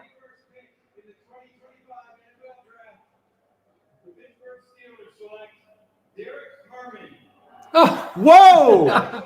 Derek Harmon, defensive tackle from Oregon, is a Pittsburgh Steeler. It is not Shedeur Sanders. It is not Jackson Dart. It is not any quarterback. It is not any offensive player at all. It is Derek Harmon, the defensive tackle from the University of Oregon, the kind of person you'd normally pick at the 21st overall, but really surprising considering that the Steelers do not have a starter quarterback, really, because unless how much we really like Mason Rudolph. I was not expecting this guys at all. Now, I know beforehand I already oversold and I said that Steelers might move up and pick Shedeur 4. Maybe that was shock journalism, to quote Ronan Mullen, who called me out during the week. But also, I'm not expecting this at all. I've given up guessing on what the Steelers are going to do. I've given up guessing because, even going back to the Denver pick, just whatever I say, just assume the opposite is going to happen from now on. But look, look at that list of players they have. Yeah, Cam Hayward. It's sticking with the. If you talk about the Patriot way, the Steelers way, building their foundations on a strong defense again. But they've been doing that for a long time, and we have speculated when the more things change, the more they stay the same. But they don't have a second round pick, so where are they getting a quarterback from? Aaron Rodgers. Aaron Rodgers. Cousins? Aaron Rodgers is not like if he's playing, he's going to the Steelers. Okay, yeah. So they probably have that in their back pocket to a certain extent. Yeah, would you not agree? So why would the Steelers take him though? Because he's quite clear. Do we know if he wants to play football in the first place? He's been trying so hard to get to the Vikings. And even then, we saw him play at the game for the Jets against the Vikings at that time. He looked like somebody who is in the tail end of his career in terms of physically. It took him a long time for him to get back up on the field. Every time he got hit, and hit again. I don't understand why you don't at least try to find a way to get a young quarterback in the room. If you're not picking in the second round, okay, maybe you might like Shedeur Sanders enough to pick him in the first round. But surely the Steelers to find another way to get it. I'll show another reason. Okay, say they do bring in Aaron Rodgers, or they trade for Kirk Cousins. The rookie quarterback coming in the fourth round is not going to play. Yeah, it's going to be a developmental quarterback, even if it's Sanders. Okay, on the base Aaron Rodgers comes in. this team are a playoff team in their own right. They make the playoffs, don't necessarily have a fruitful time when they're in the playoffs. The season's one and done. We know a lot of Steelers fans are very frustrated about the way it plays out every year. Mike Tomlin's under scrutiny with the fans. They also need a player that's going to come in and move that team on to the next level. And he's going to fit into a really stellar front seven on that defense. Now, I get where you're coming from. I'm sorry. I don't want Sorry, I don't want to knock Derek Harmon at all. He's a good player. I think we're going. The conversation's not about him. It's about the no. Like I don't want to detract from his skills or how well he would fit into the Pittsburgh defense. The Pittsburgh defense, which we know is very much, as Kieran said, the foundational basis for the success of that team over the last couple of seasons. I mean, like for the last 2 years, when we're not quite sure what the quarterback situation is, they always had the defense to, if not bail them out, carry them through the season. I understand they want to try and find ways to get it, but I'd be interested to know. I'm sure there are Steelers fans tuning in tonight, or anybody with a Pittsburgh sort of leaning. Be interested in what your thoughts are on that, as to what is their direction when it comes to the most important position on the field, because unless something else happens later in this round, or to find a way to get a second pick by training somebody else, it just seems a little directionless to me. Shane, like the head scratching thing for me is that it's not as if these, they've already gone and brought in a seasoned vet who could potentially be a starter. I don't think you could find a Steelers fan or any fan really that would tell you that either of the two quarterbacks that the Steelers have on the roster now are fit to be the starter day one. It's not worth the investment that they've made to bring in the wide receiver Genie McIntyre. Now that I'm thinking about it, give me his name from Seattle. Oh, we were only just talking about him earlier. DK Metcalf. DK Metcalf. They've got DK Metcalf at the moment. As we speak, they still have George Pickens. We talked about Pat Freiermuth, who's become a good. He's a good weapon on offense as well. Good team. There's three good receivers, excellent receivers. And are you really going to spoil that by not having a pro ready quarterback to throw them the ball? So look, unless they're extremely confident that they can go and get Kirk Cousins or Aaron Rodgers. Listen, maybe there was a conversation. Maybe Aaron Rodgers said straight up, guys, I'm not doing the offseason, but I'll be there day one if you want me. And maybe they're okay with that. I don't know. I have no idea. Maybe they do know that Aaron Rodgers is coming in. You did see Aaron Rodgers go off, and he went off and did private workouts with DK Metcalf, and he was throwing him the ball. It strikes me as the deal's done. Kind of. And maybe Aaron Rodgers said, listen, I don't want the media attention when I don't show up for OTAs, and I don't want that, I don't want the hassle that I got last year. Maybe there's some kind of an understanding already there. An understanding that I will be playing for the Steelers, but I'll be here on X date. Jared has said, if I've gotten rid of my Aaron Rodgers, if I've got rid of AR out the Jets for him to show up in Dublin, I'll be upset. You can use the word upset. At the same time, who would not be excited about the content that we get in the run up to the Dublin match? I said it to Kieran. It's very interesting because we were there in the press conference when Aaron Rodgers was playing for the Jets in London last year, and I found it fascinating just being there for 2 minutes. And I wasn't even there for the pregame stuff, but he was sitting there, and even though he'd thrown 3 interceptions, had a very bad game, the Jets lost. As it turns out, the inner turmoil in the club led to the head coach being fired. I really enjoyed standing in front of all the mainly British journalists with their phones, trying to get their piece of Aaron Rodgers. He was cool. He was shooting the shit. He was shooting what? We're well past the water at this point. But he was. He must have been drinking some he was coffee. hanging out. But I mean, that would be box office. So certainly, as people who cover it, that would certainly be a great thing. But in terms of if you were a Steelers fan wondering what's going on with your team right now, I still feel like you'd be very confused. We must just congratulate Aaron Rodgers for making his way into yet another draft conversation.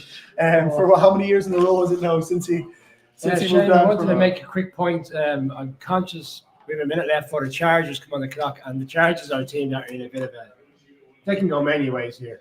Okay, I had casting years when we did our show 2 weeks ago, and we were discussing the Chargers. I had Colson Loveland as the guy that was going to be reunited, and you were talking about him at the Rams. He goes 10. The Packers are coming up after this. He's excited and he's giddy because it's his team. But then the Vikings come up, and they've only got 4 picks in this draft. Now, if that's not a landing spot for a team to trade up, I don't know. I don't think if nobody trades with them, I think we're done. I don't think we see. Why is it? Would you pack up? We're not packing up. You know what I mean? But I don't think we're going to see a quarterback go because the teams from picking thereafter don't need a quarterback. Just wondering now with time on the clock, are they waiting for a phone call here? Is there something going to come before? They're letting it run.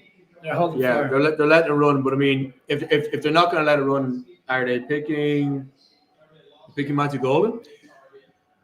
They go running back. Jim Harbaugh likes his He running does backs like as he well. does like Amari the Hampton. I think they would have Also- thought Hampton would have been gone to the Broncos in the same division. They take the running back, and when he runs it down the throat of the Broncos next season, I can bet you bottom dollar. I'm just Also- hoping they don't go wide receiver. That But would- also, one of the best players left on the board is a Michigan man, Will Johnson. Does Jim Harbaugh really want to try and reunite that or That's rekindle that? well, that's relationship? something that we did speak about, so it is a serious consideration. Corner. Yeah, Will Did they Johnson. need a corner? Did the Santi They Samuels? do need a corner. Santi Samuels out the door there. Still hasn't been picked up in free agency.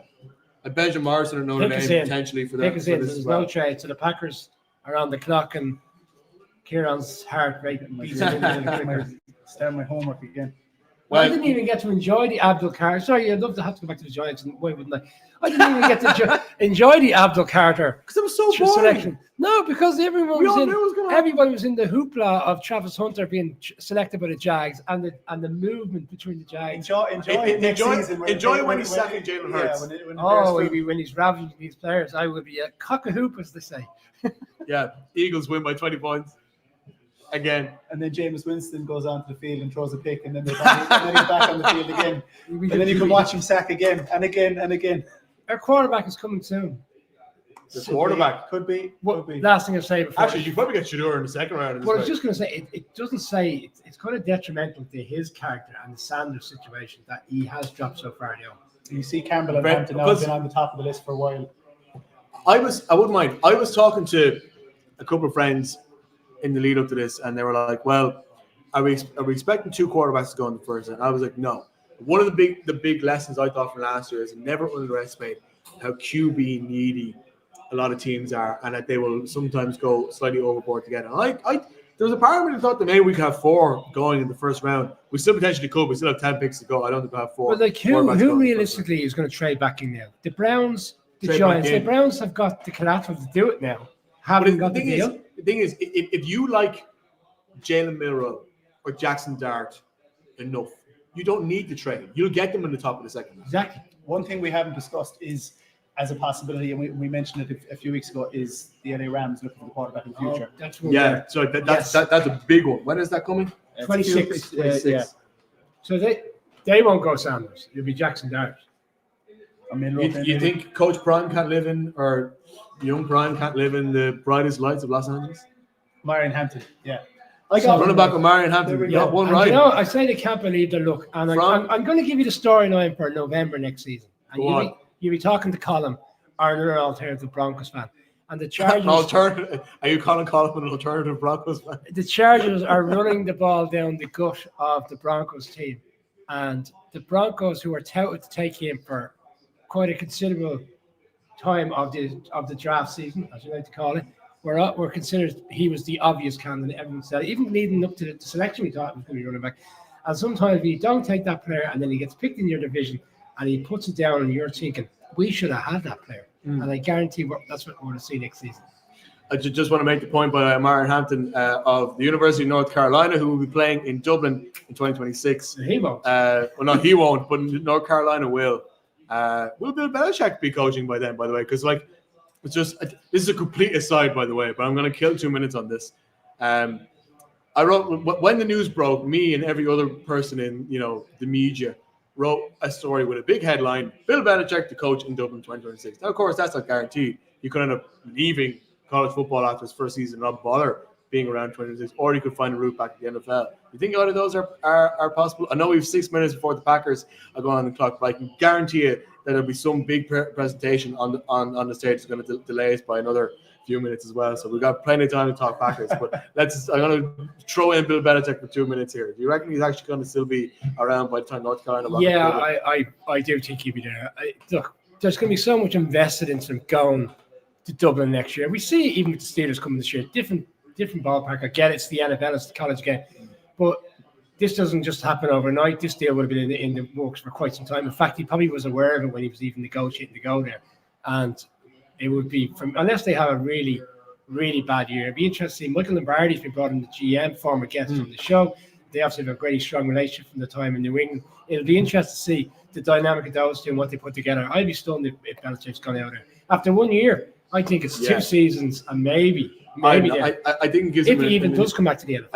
I don't think he'll come back to the NFL, but it's just whether he gets sick of college football, which I don't think he will be. I think he was sick of not being in football more than he will be sick of college football. He's used to what's the right term? And there's a lot of people palling around with the younger generation these days. So he will just be like He likes being on a college campus, so yes, Okay. he will be walking on water, shall we say? He has an Instagram account now. I wonder who set that up for him. And I imagine he's not running the Instagram account, which is what No. Kieran said to me tonight. Are you going to set up an Instagram account? I said, if he's going it's to just so run I it for can, me, it's just so I can tag you in your post. That's all. I think I'm too old in the tooth for that. I can't believe you guys- you know what, guys, you are supremo of one of the big media organizations, but you don't have an Instagram account. Are you? Yeah, you. You're a big man in one of the big media. The Irish NFL show. You're a big man in a Oh, big I media thought you organization. were referring. Ireland's leading NFL No, podcast. no. Yes, you haven't been Do mentioned. you know what, guys? I tell you what. You keep talking about Bill Belichick. I'm just going to soak in. Yeah, the Packers making their first home pick in history. Well, right? I mean, the last time it was in Wisconsin. It was in Milwaukee, 84 years ago. So Well, I mean, there's still 4 minutes on the clock. Is there potential they're trying to find a way to trade out, or they're just keeping it going so they can have the TV shots of all the green? absolutely nothing would surprise me, because the only time the Packers haven't disappointed the fans, and in fact they did disappoint the fans on the night, was when they drafted Jordan Love. Now that has turned out to be that has turned out to be quite a wise pick. But in the last 10 years, the Packers statistically are the worst drafting team in football. And when I came into this game, or when I suppose started my interest in this game, all I'd heard about the Packers was that they were. I just want to mention we were going. A was planning to have the green lanterns here tonight, but if Abe looks at the television, the home team are selecting now the team in the host city. They seem to have taken all those green lanterns that you were after. No wonder that the price that was presented back was too expensive. But the Packers have done far better in free agency in the last few years than they have in the draft, and they've really missed on a few quality players. They're almost famous now for ignoring skill positions in the first round. However, I've said it time and time again, there's going to be a cap situation. A lot of their recently drafted receivers, Wicks, Reed, Dobbs, Watson, they're all going to be coming up for contract renegotiation soon, and there could be a cleaning of the house in terms of receivers in Green Bay. So it actually makes sense for them to pick a receiver here. But you've been building up the receiver here. But the other, it's like the way you were building up the Bengals with the playoffs. You've also got the situation with Jair Alexander that's being very much kept in house. At the moment, he is a Packer, but even though they address that need in free agency, you feel like Will Johnson is still on the board. Am I right in saying that? Will Johnson is still on the board. Yeah, cornerback from Michigan. And then you look at Jahad Campbell, the pass rush situation. Now, I spoke to Matt Schneidman a few weeks ago. He was leading me to believe that there still is a lot of faith in the likes of a Lucas Van Ness, Rashawn Gary to I suppose to up their game in terms of a pass rush. So it's pass rush, corner, or receiver. Anything else would be an absolute shock. But Gutekunst he's shocked us before. Yeah. So by shocking us, you're saying Sure Sanders is the Green Bay Packers. Shedeur Sanders, yeah. Not going to happen. Kieran has been, since we arrived at this venue, Stephen, great venue, a very quiet venue now compared to what it was like earlier on when there was a lot of Brazilians in the house watching their football team. Palmeiras. He's been trying to talk this wide receiver selection into existence. I wonder, is he going to get his wish? But I swear to God, he's been talking the exact same way you were trying to talk to the Cincinnati Bengals making the playoffs. And that fell just a little short. So maybe he might have better luck this time. He's coming for the he's gunning for the Dolphins next season. I got my first. The Dolphins. Listen, no, I'm gunning for the Dolphins. I became a Cincinnati Bengals supporter over the last year. I was trying to will them into the playoffs just because those are the guys you want to see. But the clock remains ticking. Clock does remain ticking, which and I have a funny feeling feeling that's a bit of a TV gimmick. They just want to try and get as much. But we have the German Packer on the television right now. Right. International Fan of the Year for Packers? Yeah, quite possibly. And there is a lot of how do you apply Packers for that? fans. There are a lot of There are a lot of Packers fans in Germany, by the way. I think they're probably attracted by the fact that they're the only team not run by billionaires, so there's a very Bundesliga nature to it. Was it a German fan? Was the doppelganger for Aaron Rodgers as well? I wouldn't know that A few now. years Yes, ago, he I was, think yeah. He was Yeah. spotting I've he was one. spotting the crowd. Yeah, he was. And I And think then, he was and brought then, to and another then they game. had him on. They got him on the covers. They had him on various shows around the states. But he was, he was. Okay, so we're picking. The pick is in. That's a good step. The pack, because, the pack pick is in. Yeah, it's interesting. It was interesting. It was really cool to see the way the ex-Packers cycled out as well in a nod to their tradition. Cycled they out? cycled out onto the stage where you know the way Yeah. they cycle. They take a bike, a fan's bike, and they when they're Every heading year to the they do field it. every It year used to be in the off season.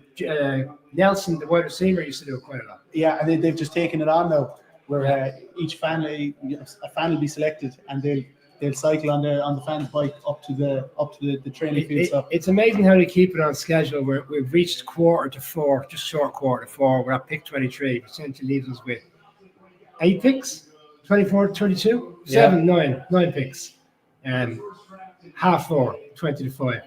What are you trying to call when the show is ending now?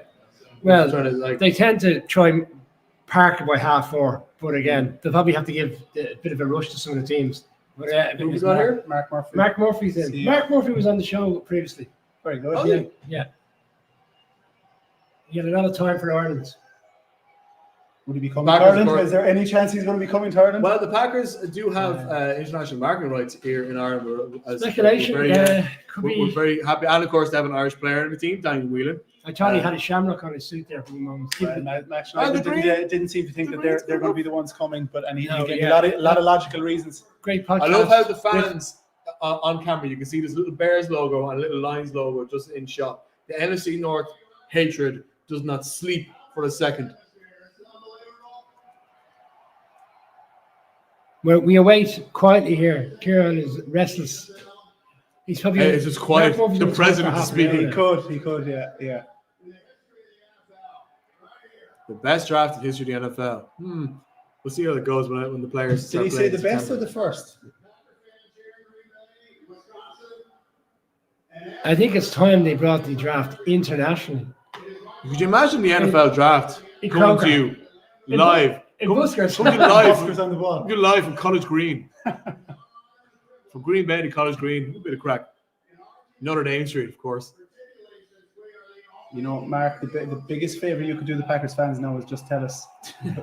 who you're picking. That's what I mean. Like, there's a lot of there has to be a bit of a victory lap for the host team, host city.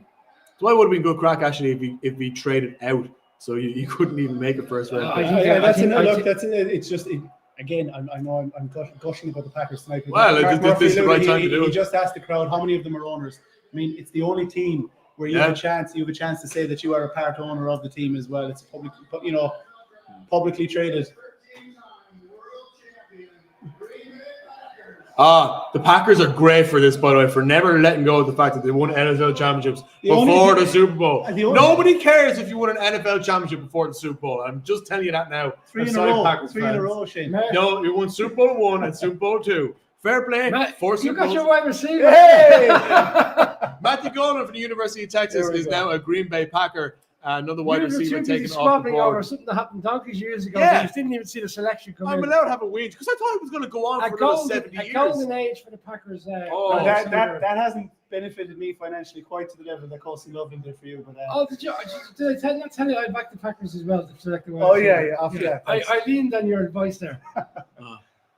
Well, there What you is the have big? it. Is there? I Is think that that's a? gonna make is that a that's G, gonna like a make the Packers Gatorade fans G happy. on That his might chain? infuriate Aaron Rodgers to come back and definitely play next season. The fact that the Packers have selected a wide receiver in the first round for the Yeah, first time in quite some sort time. of have him going like it's Well, a the spy play. first skill position, the first time the Packers drafted a skill position in the Aaron Rodgers era was who? Okay. Jordan Love. Yeah. Was we all reacting There's to a Packer on the stage wearing a sombrero. a sombrero? That's how we pronounce the hat. That's an Aaron Jones nod, is it? Well, Aaron Jones was very keen on those hats. What you think of the bling, Shane? I'm just looking at it. I mean, his name is Golden, so he's obviously going to be dressed golden. He's got There the he nice is. bow tie. Got the the glasses. It kind of goes well with the Packers colors, you know. But His tape is really good. I think that means the exit door for Christian Watson next season if they can get him on the field to get some tape on him. There's too many injuries. Yeah, I Too many think if they injuries. can, get him on the field enough, get him some snaps to put him in the shop window. I think that's probably the nail in his coffin.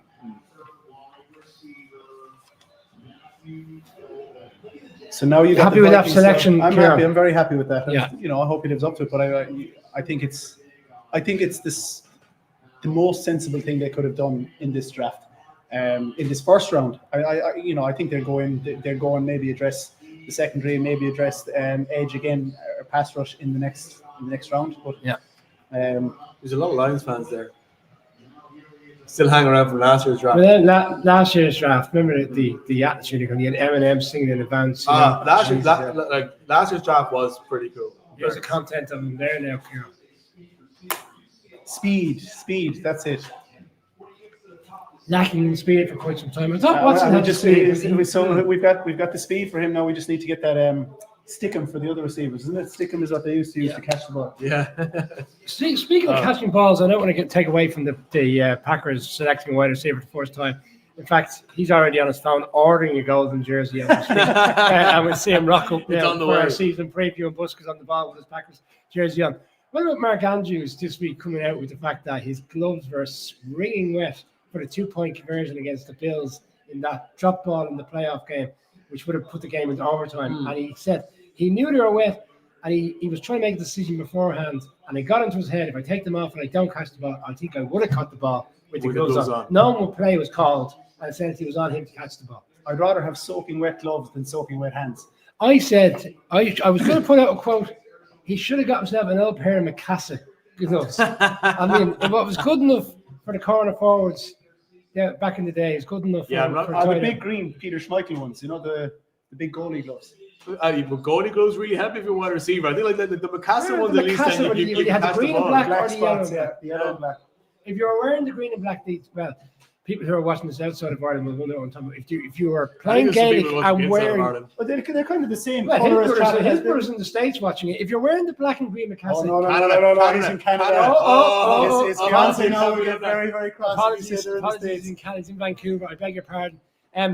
If you're wearing the green and black Mikasa, this is the crowd tomorrow, you are deemed to be a guy from outside of Dublin. Where if you're wearing the yellow and black ones, Just use the you're word. playing for the Dublin. I can say all we saw in West Cork was the yellow and black ones, Yeah. right up until the mid 2000s. So that notion is now extinguished. Back to the NFL.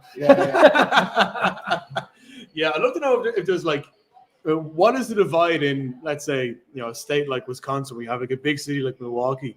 The footballers there wear different types of cleats than the footballers in the corn-fed hinterlands. I'd love to know. In the same way that you can always kind of cop a county baller from like Laois compared to a county player from Dublin. There's a different style to how they sort of carry themselves. We're really getting into those the witching hour now. I'm telling you. If this is the conversation. I'm telling you, well, it's more the fact that obviously the Minnesota Vikings are on the clock at the moment. I guess the interesting thing is whether they trade out or whether they decide to stick. I mean, they only really have one experienced Pick is cornerback, in, so so I there feel you like go, the Vikings didn't. Pick is in. They only have one experienced cornerback, so I have a funny feeling that Will Johnson might find a landing spot here because they have all the other cornerbacks in the room didn't really get much more. I think was it 19 game snaps or less last season, so they really could do with a bit of a jolt in that position now. And look, any strong player that you can add into that Brian Flores defense, especially somebody who can blitz well, and Will Johnson is that kind of player. You've got one of the most stacked offenses in the league, but you've got a rookie quarterback going in. So do you bolster again? Do you go heavy on offensive line? To put as much protection in front of him as you can. I'm not quite sure who's left though. Josh Simmons could potentially be a landing spot here as well. The Bears. Donovan Jackson, the guard out of Ohio State. So I was talking about Josh Simmons out of Ohio State making the move to Minnesota. In fact, it is Donovan Jackson who. Those picks came very quickly. That pick must have been sitting there waiting to be called out because the Packers obviously went to town on the fact they were hosting, and the pick was already in because he literally came back out and did the selection. Yeah, he's a guy who played guard. He moved out to tackle. He is flexible along the defensive line, which I know, like the Vikings, I think have dealt with some injury issues on that front over the last couple of years. And like you say, Kieran, I mean, they have to bring JJ McCarthy in now after a season on the sidelines when he got injured in preseason. So I don't think we're going to see you can never have too many 25 Giants. What happened Oh, there? here we The go. Giants have traded. The Giants have traded there, picking 25. What happened there? You know, this is my team, Abe. Here hang we go. The Giants are on the clock. Sorry, just to let you know, when we're in the middle of the conversation there, the graphic came up saying next 4 picks, and I had Giants at 25. I was like, hang on, Giants aren't at The Giants 25. have traded. They are now. They've traded with the Houston Texans. And they've gone through a break. What are they doing to me? Oh man, I was just trying to. So Here we go. so this is the quarterback. This is the quarterback. It's Dart or Sanders. And the giddiness is off the charts over Not here. Jalen Monroe. The most important question I have for you first, Brian, did you play the jingle? Hang on. No. For the people who are still with us, Oh no. the trade jingle, which Abe one day will understand. And why too many Donovans on your team? That's There's another one in there as well, isn't there? There An is. offensive lineman from Boston College. yeah. So don't Donovan go Ezra. reading any social pages. Edgewater, I sorry. want to enjoy this in real time. This is the future So, of the New okay. York Giants. This is the wide receiver. This is the quarterback that we're going to watch.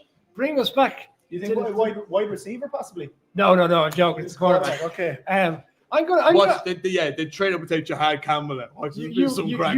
That's going to pop on your screen. I don't ruin it.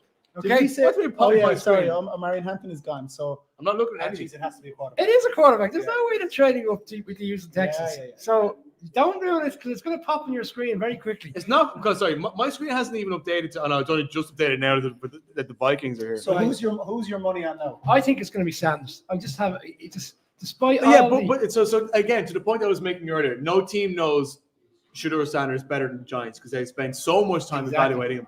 Kieran suggested that potentially they don't like him, so therefore they're going to try and move on to somewhere else. So that means, by the way, if I suggested that, they're definitely taking Sanders. what we got to remember is if you read all the reports this week, and it was coming from Pat Leonard, who was on our show. Yeah, he's a good guy.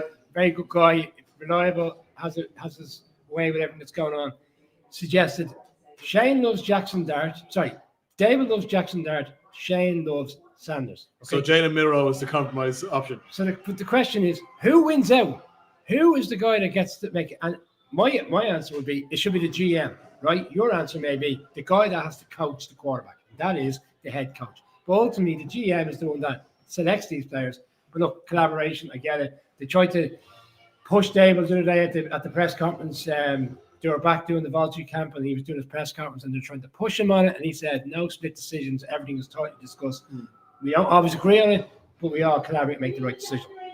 I'm also keen to see what they've given away, because the Texans didn't strike me as a team. Is there any indication yet as what they've given away? Let's see if we can Don't, find because that if out. you look, you're going to find out who the pick is. No, we're not that far behind. Are we that far behind? My phone is heated up. I imagine that Turn it off. I have a source there. I don't know. Here we The go. pick is in anyway, so It's golden. He's been traded to the Giants. Look. He's enjoying his time as a Green Green Bay Packer. In fairness to But him. Okay, what's your hunch? I think it's I Sanders. think there's every chance it's going to be Sanders because, as you said, look, all the work they did on There we it. go. Okay, so second round. So the second round pick, That's so for okay. the overall pick, third That's round pick, and actually- 2026 third that's a round, great which deal. isn't a whole lot if this is the person that the Giants can build their future.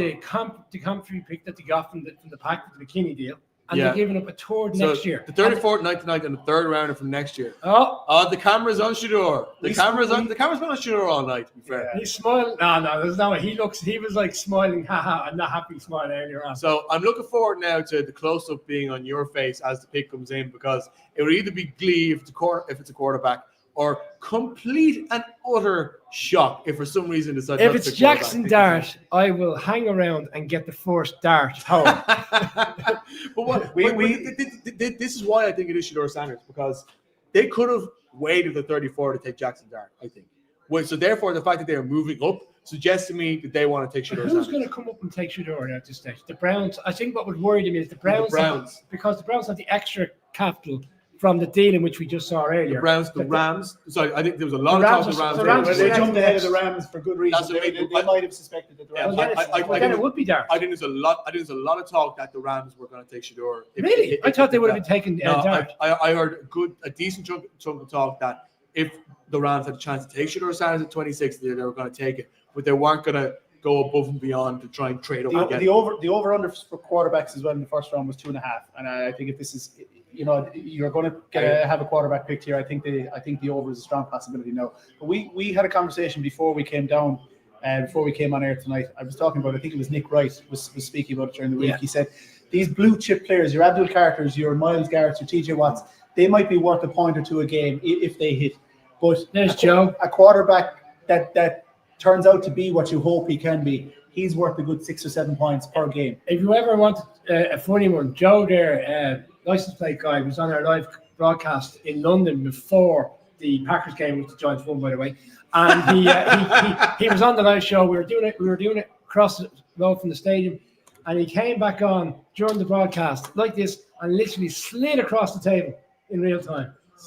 I will find Right. it. I will find the content. And Brian will be Well, sliding here is across the the table moment. here. This in is celebration at the future of the New York Giants as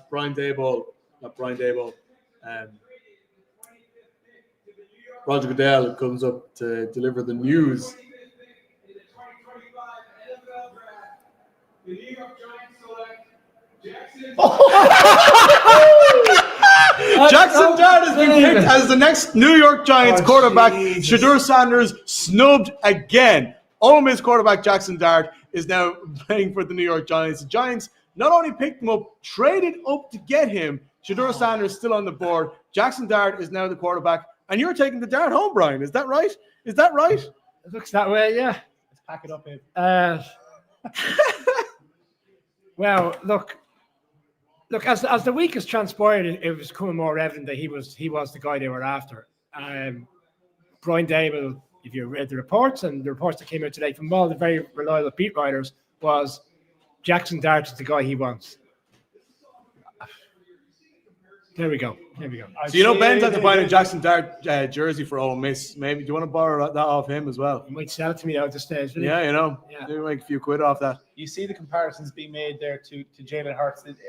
What you've been hearing about Jackson Dart is that his progression year to year was he was trending in a positive direction. So I suppose that's a good guy. That's a good sign of a guy coming into the league. I've even heard comparisons with Yeah, Mac with a lot of the top end quarterbacks. yeah. I know there's a lot of comparisons made there with Jalen Hurts. The reason why is because he's always been that mobile kind of character. Like he takes the ball. He's not the kind of drop it back. He is that modern type of quarterback. Mini They Josh think it Allen. out. Sorry, that's what Like, I was hearing during the week. I thought the Steelers would have grabbed him. I thought they were very high on his abilities. I think Jackson Dart is certainly the best quarterback outside. Well, you can argue with Shador. I definitely thought he was better than Jalen Milroe, looking back over some of his tape. But the key part with Jackson Dart is not necessarily his ability Goodbye to to Tommy throw. DeVito, by the way. I think that's the end. Oh, that's yeah. the end of Tommy Oh, DeVito no. in New York. Well, what's it coming to go? And returning to Jackson Dart, though, is not necessarily his ability to throw the ball and how accurate he is at doing it. It's the fact that he has the kind of athleticism to move around and to just make smarter decisions that make it less likely to do a Will Levis on it, and throw a stupid pick. And I think that's an important thing for the New York Giants to get right here as they're building towards the future with their new quarterback, because the head coach, and obviously they've gone with the pick that the head coach wants. They've given that Brian Daboll, if what you're saying, Brian, is to be believed, they've given him the quarterback that he wants to build with, as opposed to what was happening with Daniel Jones, giving somebody mobile, giving somebody that is less likely to make mistakes, and giving somebody who, like you say, has a consistent proven record of keep getting better and better and better in every year, and doesn't bring the kind of primetime drama that Shador Sanders brings, as strong and as competitive as Shador is. And we are still interested in seeing where he eventually ends up. I think that I could definitely see the wisdom in this pick. However, I'm not quite sure if they necessarily had to trade up to get it. Well, it seems what like what I would say, Falcons have traded here. Have they? Are the Falcons now trade. Here come The Falcons have made a trade. They've now traded They up must to be pick at 26. they must be taking Sanders, are they? I just want to make. I, wouldn't just wanna move make around. I don't know how to make a trade. They've only got 5 picks in the whole draft. So who? Yeah, that's what I'm saying. The Falcons are trading. Are they up trading with with the Rams? they're trading with the Rams? Is it? Yeah. Can I make a quick point? You're and I understand where you're coming from in terms of the fact that they've traded up, and you could argue they didn't really need to trade up. The value of the trade, quarterback tax, as we were calling it, it's not that high. They've given away. Not fair. They've given away the pick, the compensation pick. There's a Their second rounder, which is what they were going to use. And they've already done well in the first round with Jalen Walker falling to them as well. So it'll be interesting to see where they go with this now. The Rams have to give away their first pick for next year. With the Falcons. With the Rams. Falcons have given the first pick for next year to the Rams. Is it? That can't be right. Let me look. Sorry, Stay on the Jackson. the quick point I want to make was they gave away the extra pick they got for the McKinney deal. Okay, so that wasn't really that was a bonus pick. They're giving away the third round pick next year. For me, it's a no-brainer. If they think that's the right guy for the future, it's a no-brainer. And Kieran Boyle will be an extremely happy man. He's been the one that's been on that all night. Are they going cornerback? Are they going edge? In the 2025 NFL Draft, the NFL will select James Pierce Jr. Oh, here we go. Tennessee as one way. James Pierce Jr. the edge of Tennessee. That's another defensive player that the Falcons have picked. Spoke to Connor Rogers on him. It was the first question I asked Connor Rogers on the content on Monday's podcast, and he said he thought he had him ranked to go 41st in the second round. He didn't think he would go that high. Great player in his own right, 30 visits over the course of the offseason in terms of getting ready for the draft. But there was red flags, and he thought he was a second-round talent, early second-round talent. So, sorry, the Falcons traded 46, 242, and a first-rounder in 2026. They've given up their first They've round. given up a first-rounder for next year for the Rams picks at 26 and 101. So you're talking about value of trades. Bearing in mind when they're trading back into that's a much more hefty trade than the Giants had just done with the Texans. Look, So I think the Rams. I mean, if the Rams didn't have somebody there that they really liked, I definitely think that they have gained from that one. Even though it means that they're now. I don't think they're picking now to 46. Sorry, they will be picking elsewhere in the second round, I think. But then have an extra first rounder for next year, which would be important because they could potentially be in the quarterback market for next year. So they could end up Maybe getting maybe that's the long game. like if that's the long game for the Rams. They can get a quarterback and somebody else in the first round next year. That's a pretty good deal for them. I think at the latest they need to be looking beyond the quarterback from next year on Matthew Stafford. We're looking at Ravens up next, isn't it? Yeah, the Ravens, who I think a lot of Ravens fans are definitely looking, feel like Lamar needs another weapon, but I don't think they're going to give it to him in the first round. Do you want me to say this guy's name again? Yeah, Evan Worry. Evan Worry at safety. Peter Schrager has Josh Simmons, the offensive tackle, landing here. it also reminds me now that tomorrow night when I was getting excited for the second round beginning at midnight, less time in the selections. Looking forward to the Giants picking second. They won't be picking second. The Texans will. So that's okay. 2 for the price of 1 tonight.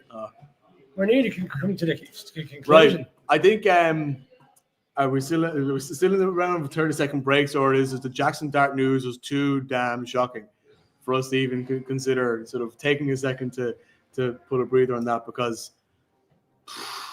Take a 30 Shadur's seconds. hasn't gone. I don't know. We're going to take a 30-second break just to sort of water ourselves up and making sure that we reflect the news. Jackson Dart is a New York Giant. We'll be right back with you after this. You're in control. You always play responsibly, and you know great gameplay. That's why you play with Quinn Casino. So step into the land of the ancient pharaohs and reign supreme. Or saddle up on a Wild West adventure and strike for gold. Shoot for the stars when you play the Starburst game. It's light years ahead. Give Quinn Casino a spin. Quinn Casino. We bet you love it. Can you see the numbers there? Have we? We're over 1,000 now. Is there that many people watching still? Overall, over the course of the 3 Hello and welcome back to the Irish NFL Show's live watch along of the 2025 NFL Draft first round. We have 6 picks left to go. We are currently waiting for the Baltimore Ravens, who are 27th overall, to make their pick. They are currently on the clock. The big news coming up recently, there's been a couple of trades.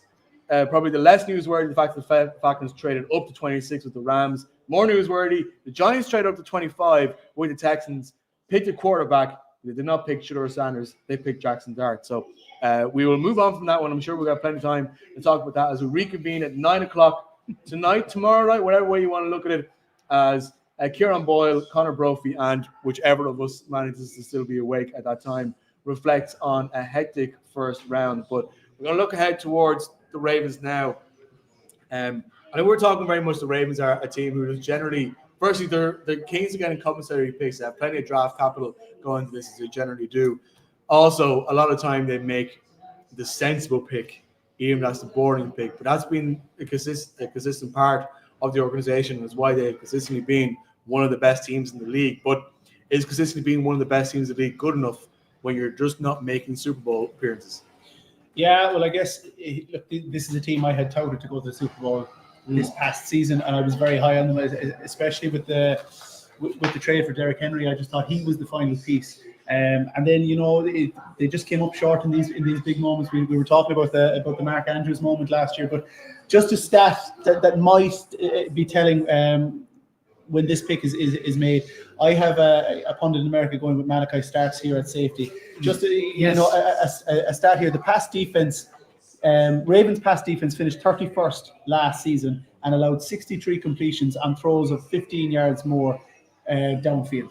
Okay, and this guy Malachi Starks can also play in the slot corner, so he might fill two needs. And I see safety. We haven't seen a safety go off the board yet, probably because of the needs of other teams. But I see safety as an important position, as important as fullback in rugby. Yeah, we need to cover that whole field and avoid those big chunk plays. Similar to the Colston Loveland selection. When I saw this type of conversation, I said to myself, I'll have to invest in Starks to the Ravens. So yeah, you did it again. Yeah, you have me slightly excited by this one as well. I have a funny feeling. I mean, aerial defense has been one area that I think the Ravens have lost out in some of the more key matchup against the Bills, for example, in the playoffs. And I know that there have been times in the regular season for the last couple of years where that has been a big talking point, where they've had great offense, they've had great run defense, the aerial defense have to fix. But surely corner and safety is the right place for them to be looking to fix. To your point, Malachi Starks, again, at a University of Georgia, great defensive pedigree coming out of there to try and fit in to the Harbaugh defensive system. Malachi or Malachi? Is it tomato situation? I said Malachi. I'll go another stream of this. When I was started doing analysis, I had to double check it because I thought it said Melissa Starks, and she just do she does the Sunday Night Football these days for NBC on the sideline. So he said she's declaring herself for the draft now. You know, such a robust job she could do.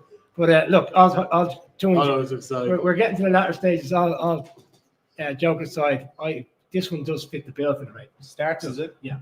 That's it. It is. I mean, Starks. If it is a defensive player, it could be Jahad Campbell. It could be Will Johnson. There we go. I don't know. Malachi Starks. I'm on a roll now, by the way. There we go. The safety. Ooh, look at the pink suit. Somewhere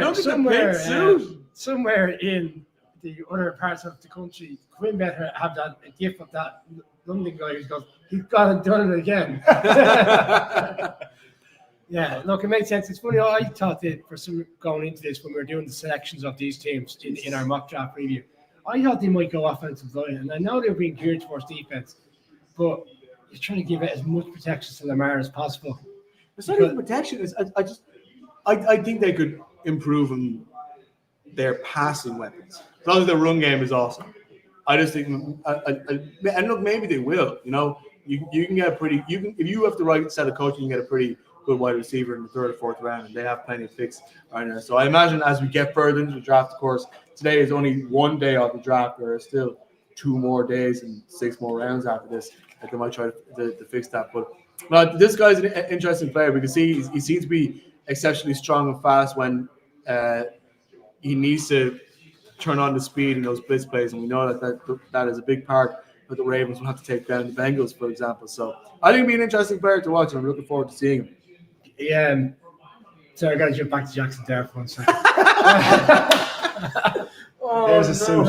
We're jogging back. You thought this was a long off season, right? Now you're really in for it now. Well, to listen to you bang on about Jackson. Sorry, not just you, but Craig and Kieran as well. Waxing 3/7 of our crew are Giants fans. And like, as a born New Yorker, I consider myself at least 10% invested in the craziness of it all. Well, I was going to say the Ole Miss factor with Eli Manning as well. It's going to be. Oh, no. It's going to be. So we've gone from drafting a Manning next year to drafting an Ole Miss guy this year. So therefore, there's an actual link. Is that it? And not drafting Sanders because ultimately they obviously felt, and it looks like every team in the league has felt the Sanders factor. Did I see, by the way, that the Sanders played a game last year wearing New York Giants cleats? No, What happened there?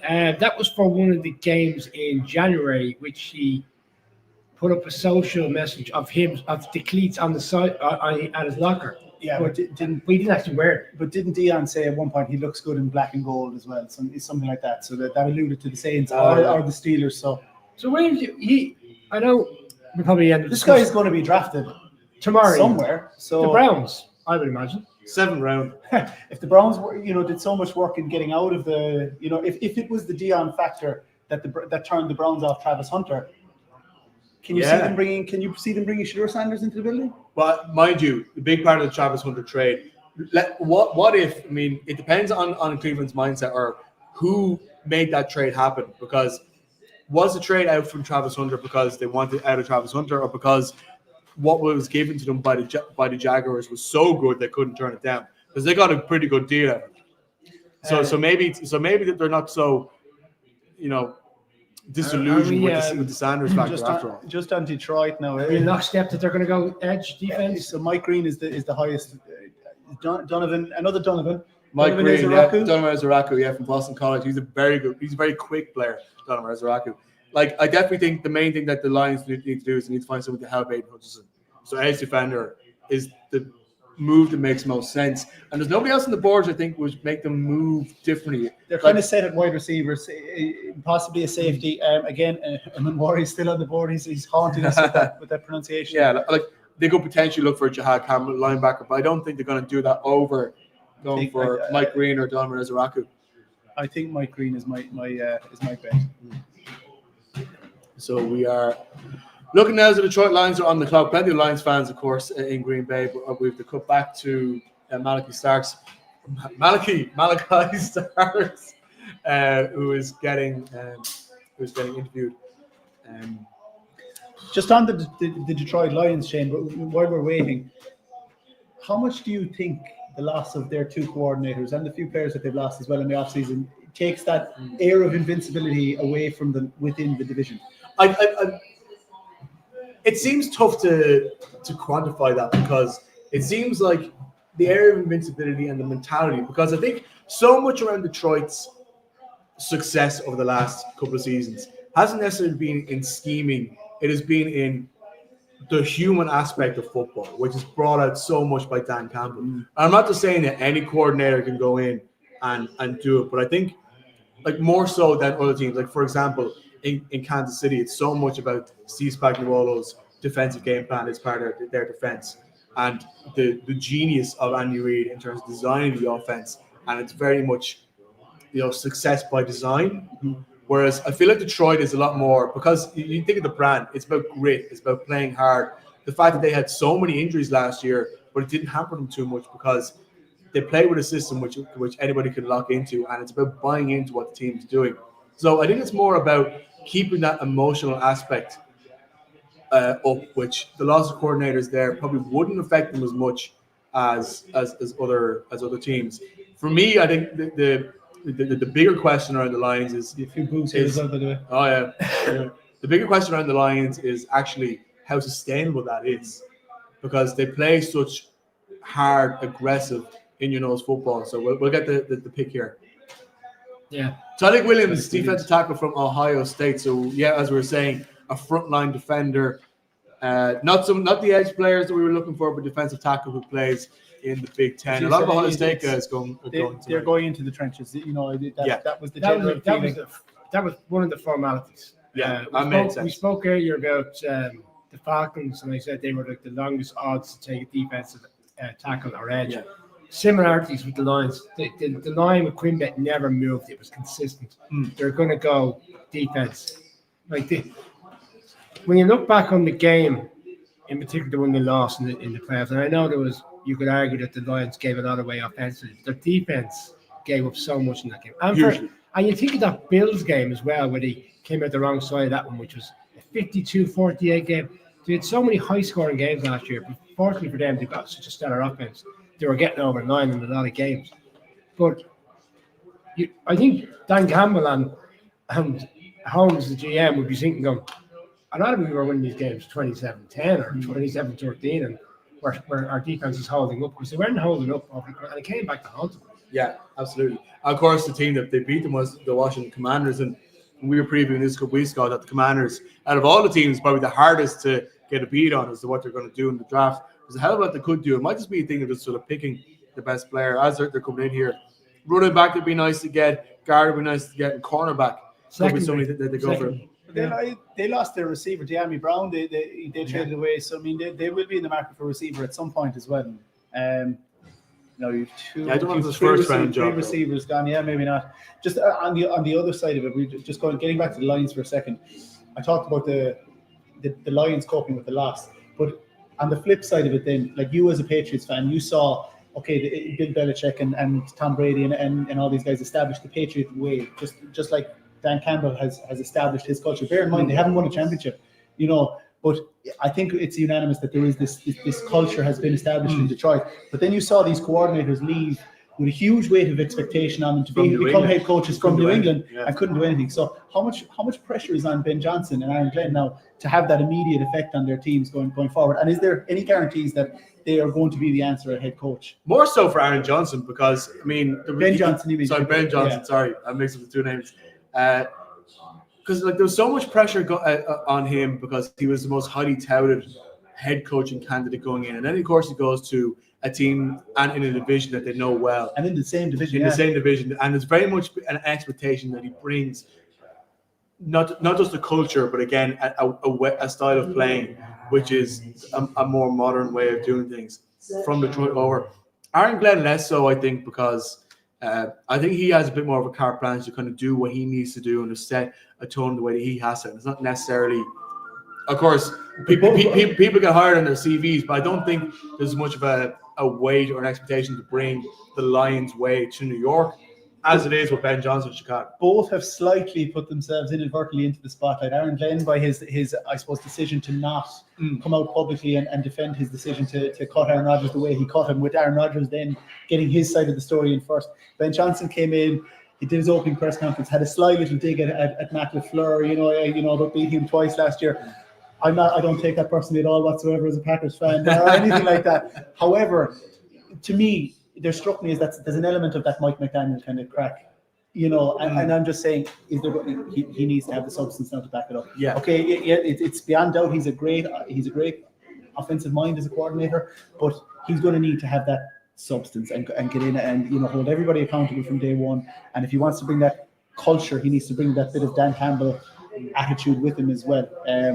So there'll be two spaces really to watch, and I think the division will be really interesting again next year with that, I suppose, coaching tree spreading out within the division. I think it'd be a huge test as to how much the Lions way is the future, as to how those two guys get on, because it was so highly sought after that it wasn't even just that. I think the new Patriots defensive coordinator was a coach in Detroit as well. It was the in vogue thing when people were looking for new coaching positions. Okay, who can we get from Detroit to come over? Like, they weren't rating Philadelphia, they weren't rating Kansas City as much. They were all rating Detroit.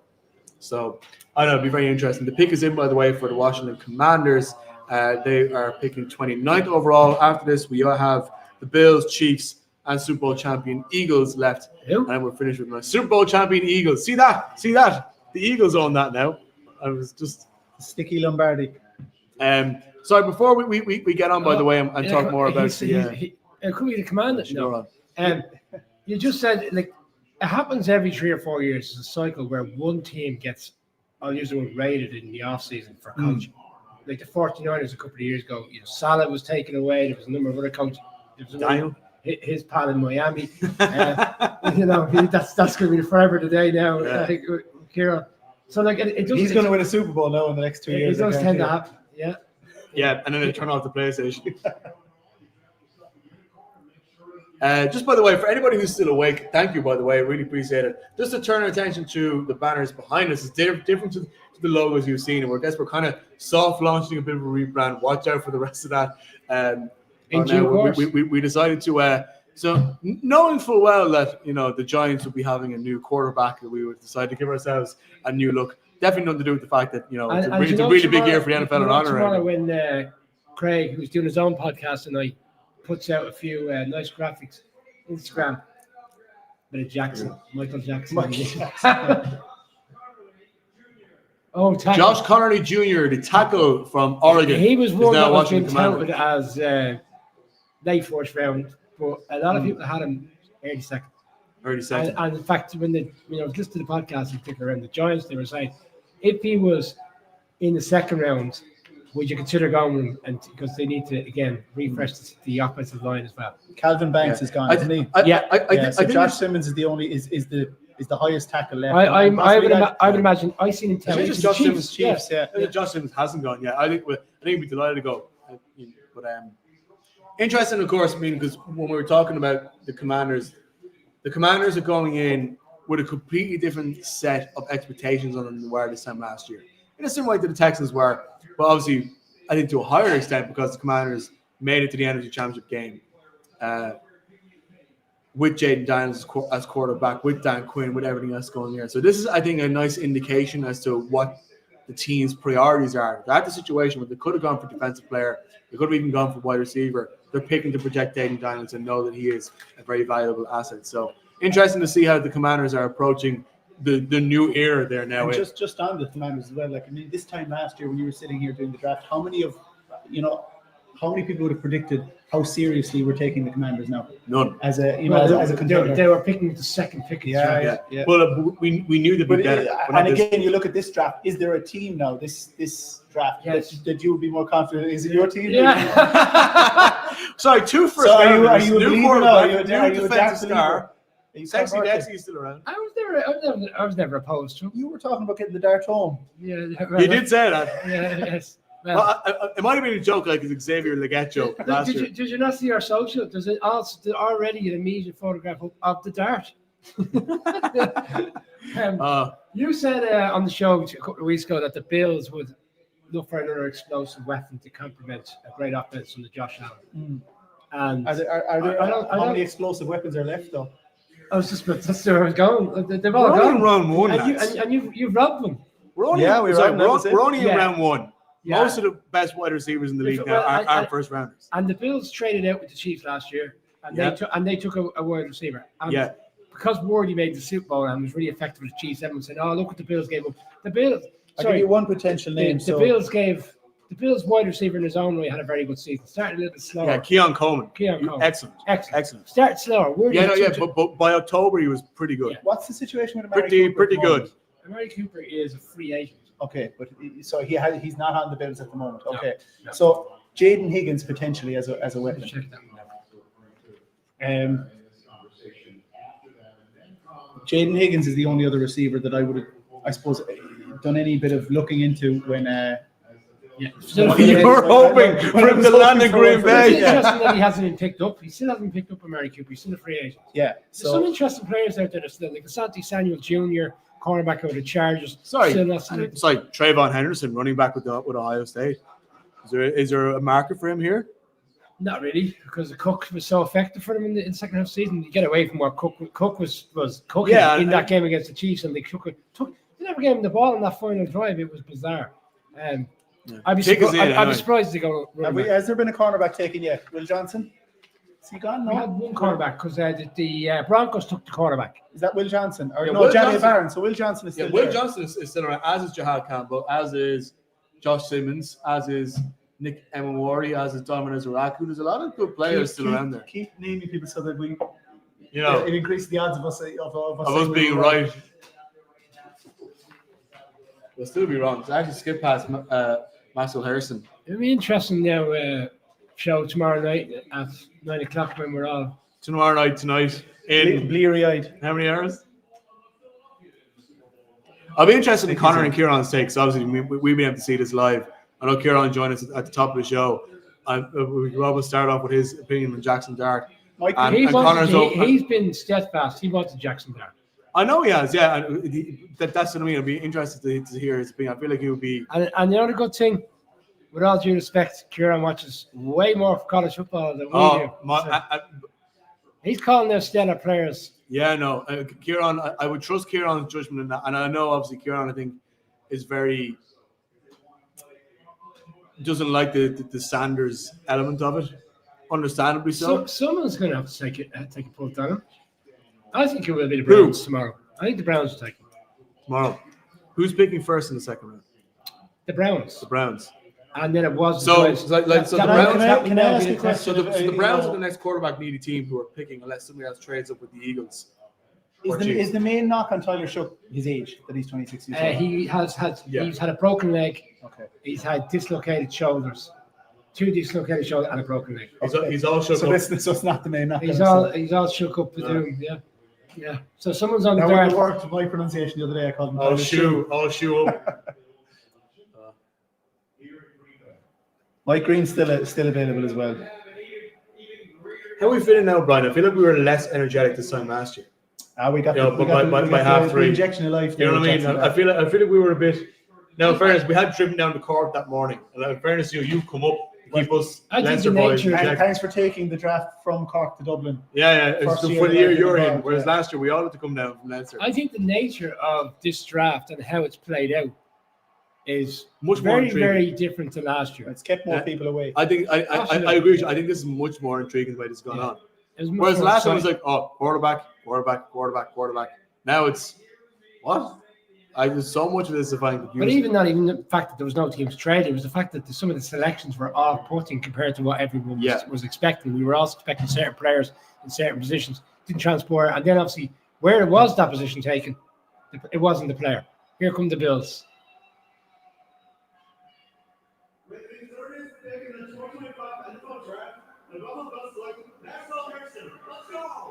Maxwell Harrison, the cornerback from the University of Kentucky. Look at the blue suit. Oh wow! Yes. Now that's a bow.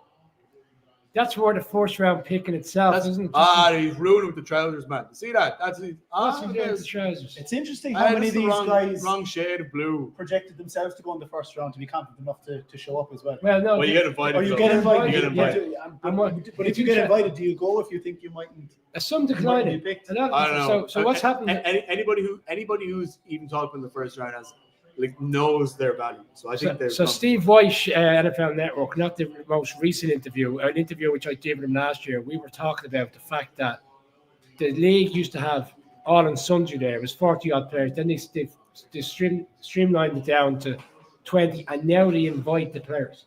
Okay. So you have to make that decision whether you want. And a lot of players now, and he was telling me that the agents advise them not to go because if they're not selected early and they drop, i.e. Sanders.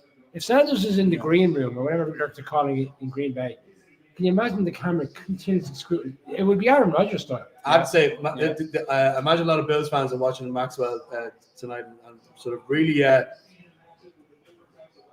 pleased. He seems very pleased to be a Buffalo Bill. And why wouldn't you? The Bills are one of these teams that can really win the Super Bowl. It can't be the kind of Maxwell maker. Hairston. So if he gets exposed early this season, because we've seen quarterbacks have a difficult start to the season, it'll be Maxwell's hair is on fire.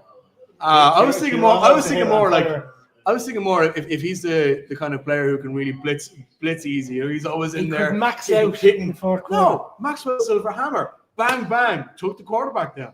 Come on. This should be the way it is. Or even better, he can open up a coffee brand and every time he goes to play against a rival, he can say, this is Maxwell's house. Maxwell's house. Maxwell's house. No, this is terrible. This is a bad, this is a bad we're getting It's 4:30 in the morning. I think we've got to the stage where I don't know who I'm more sorry to. The people who are still up and had to listen to that, or people who have woken up the next morning and went back to listen to that on the YouTube. And there's 34 people have joined in the last few minutes, so obviously they're either up still having coffee. They're for the morning shift, maybe. On a morning shift. Or Or they Fair play to and you. I mean work now. Yeah.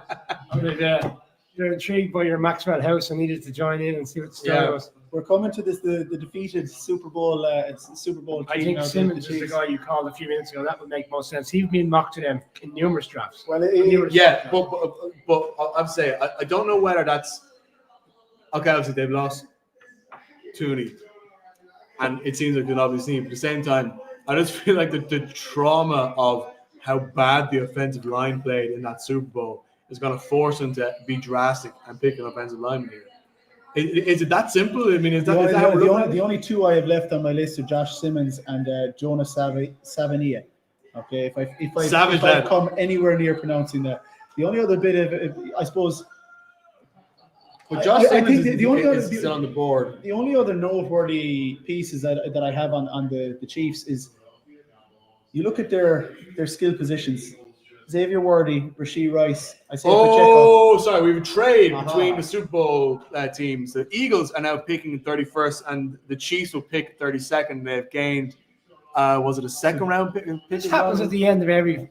Just when you think Yeah, you've it got a just swaps glimmer of around light for that no you'll be getting reason. outside the door with the light coming up for the early morning, a trade takes place. We've gone through an ad break. Do we need to go to an ad break for 30 seconds? 30 seconds before we force you to talk about Super Bowl champion Eagles. We'll be back for the final two picks of the first round NFL draft after this. You know great odds, you're in control, you always bet responsibly, and you're not afraid to choose alternatives. That's why you bet with QuinnBet. Build your own unique football bets with Create a Bet. Winning team, first goal scorer, number of goals, the possibilities are endless. And with a 4-star Trustpilot customer service rating, why not give QuinnBet a shot? QuinnBet, we bet you love it. You're in control. You always play responsibly. And you know great gameplay. That's why you play with Quinn Casino. So step into the land of the ancient pharaohs and reign supreme. Or saddle up on a Wild West adventure and strike for gold. Shoot for the stars when you play the Starburst game. It's light years ahead. Give Quinn Casino a spin. Quinn Casino. We bet you love it. Last year was still great, but don't feel like nothing. You're in control. You always play responsibly. And you know great gameplay. That's why you play with Quinn Casino. So step into the land of the ancient pharaohs and reign supreme. Or saddle up on a Wild West adventure and strike for gold. Shoot for the stars when you play the Starburst game. It's light years ahead. Give Quinn Casino a spin. Quinn Casino. We bet you love it. This is the sound and the fury of the Open in May on Sky History. Oh, Jesus.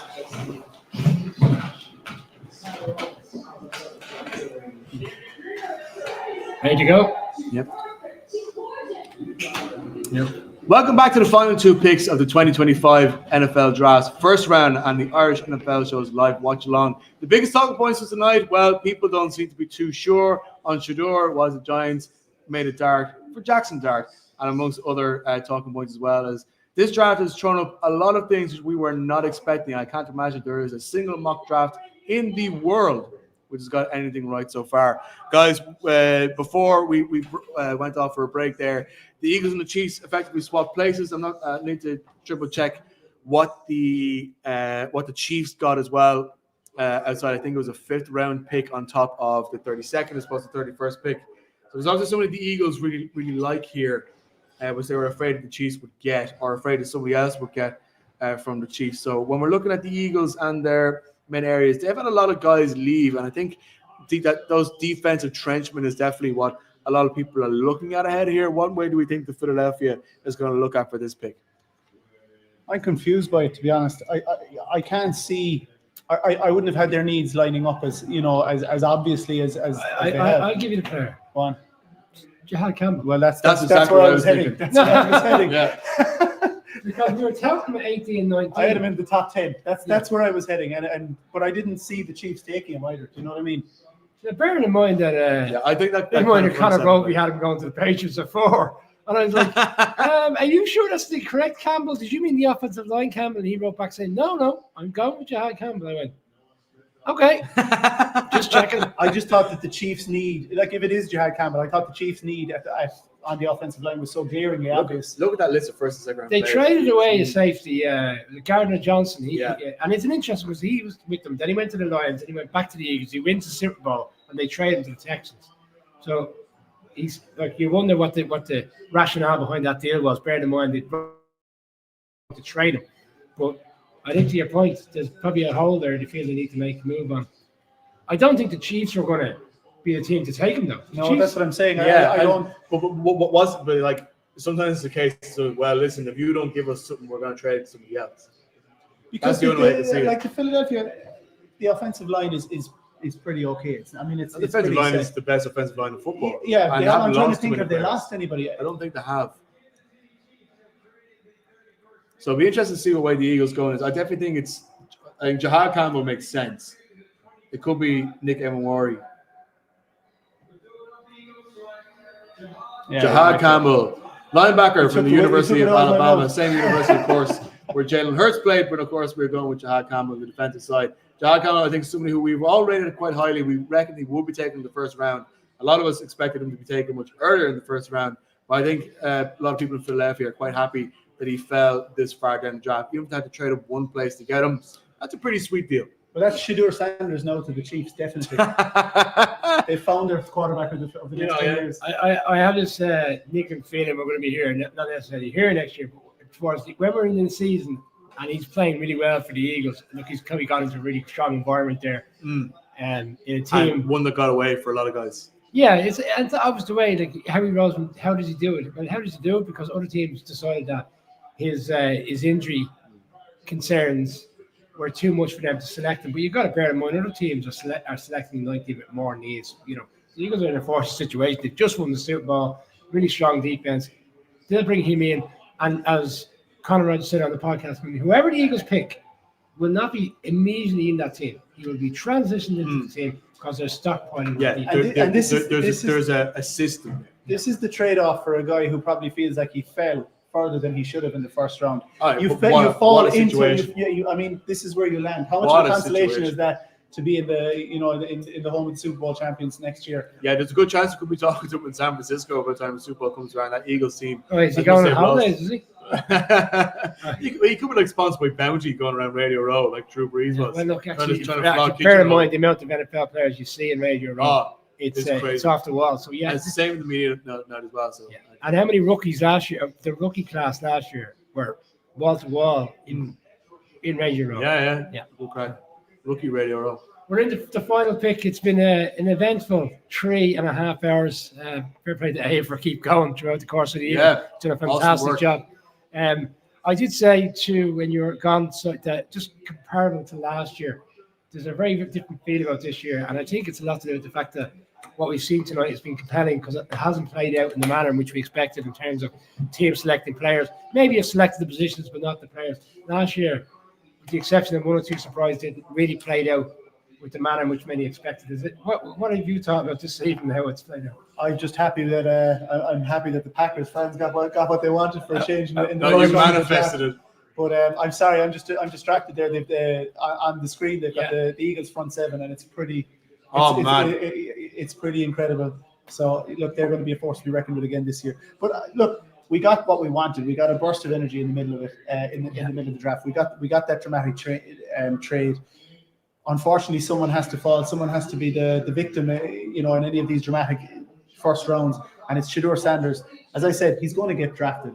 I mean, he's not going to fall off the board completely. So he's been the main story by the fact that he hasn't been taken in the first round, but he's given us plenty to speculate on. I have to say, if I were to use one phrase that describes tonight's event, it would be some crack. Tonight's draft has been some crack because we haven't been able to get a proper read on anything since the second pick, really. Like we're talking about the draft being started the second. This We kind of came back into form towards the end. This is I proper think draft you're going drama. to be okay in the next one. I've had Simmons? I've had a Chiefs beat writer indicate that this the pick to me there. Okay. Mr. Matthew Derrick has alluded to what the selection is. Got the inside track. Yeah, per source. Inside track for Shane, inside offensive lineman. Per source. So, So it'll be interesting to see. This one was a standout. I just hope his patellar tendons hold up better than mine have going back and forth to the bathroom here tonight. I hope he's in better shape next year than I am. That's all I'd say. Yeah. I don't feel too bad for someone who's only been to the letters, as they say. Well, I only have one thing of water. I haven't had any tea tonight. Remember, I was saying on the show the other day that like there's different ways we all have to make sure we all stay pretty energized, whatever. I've just drank water. There's nothing untoward in my system. Not any tea, not any Red Bull. Probably because I don't have any kids to look after, so I've just been on the couch all day. I've just like reset my time zone to live in an American time. No pints of Guinness. And well, that's coming later on. In fairness, if I had like a half a pint, I'd be wrecked. But yeah, we're waiting here for the. No, batteries. look, Pick is in. there's time to reset the batteries. What Abe doesn't know is tomorrow night, Abe, is we're live from Buskies at midnight. No, we're not. But we will be covering the draft tomorrow night socially as opposed to live. It will be, and I will be in Croke Park for the Steelers watch party on Saturday as well. So anybody who's there, looking forward to seeing you. The draft still goes on Saturday. I believe Tom McCormick might be making some sort of appearance from. Tom McCormick is making his selection. Yeah, from Green Bay. So for anyone who's been awesome following, for anyone who's been following Tom McCormick on social media, by the way, it looks like he's had the trip of a life. Oh man, it looks like he's actually fan such good fun. You see Steelers. I can't remember the last time I've seen him in anything. He even has shirts with the Steelers. It looks like a regular shirt. There's a Steelers logo on it. He loves it. Anyway, Here we go. final pick, first round of 2025 NFL draft.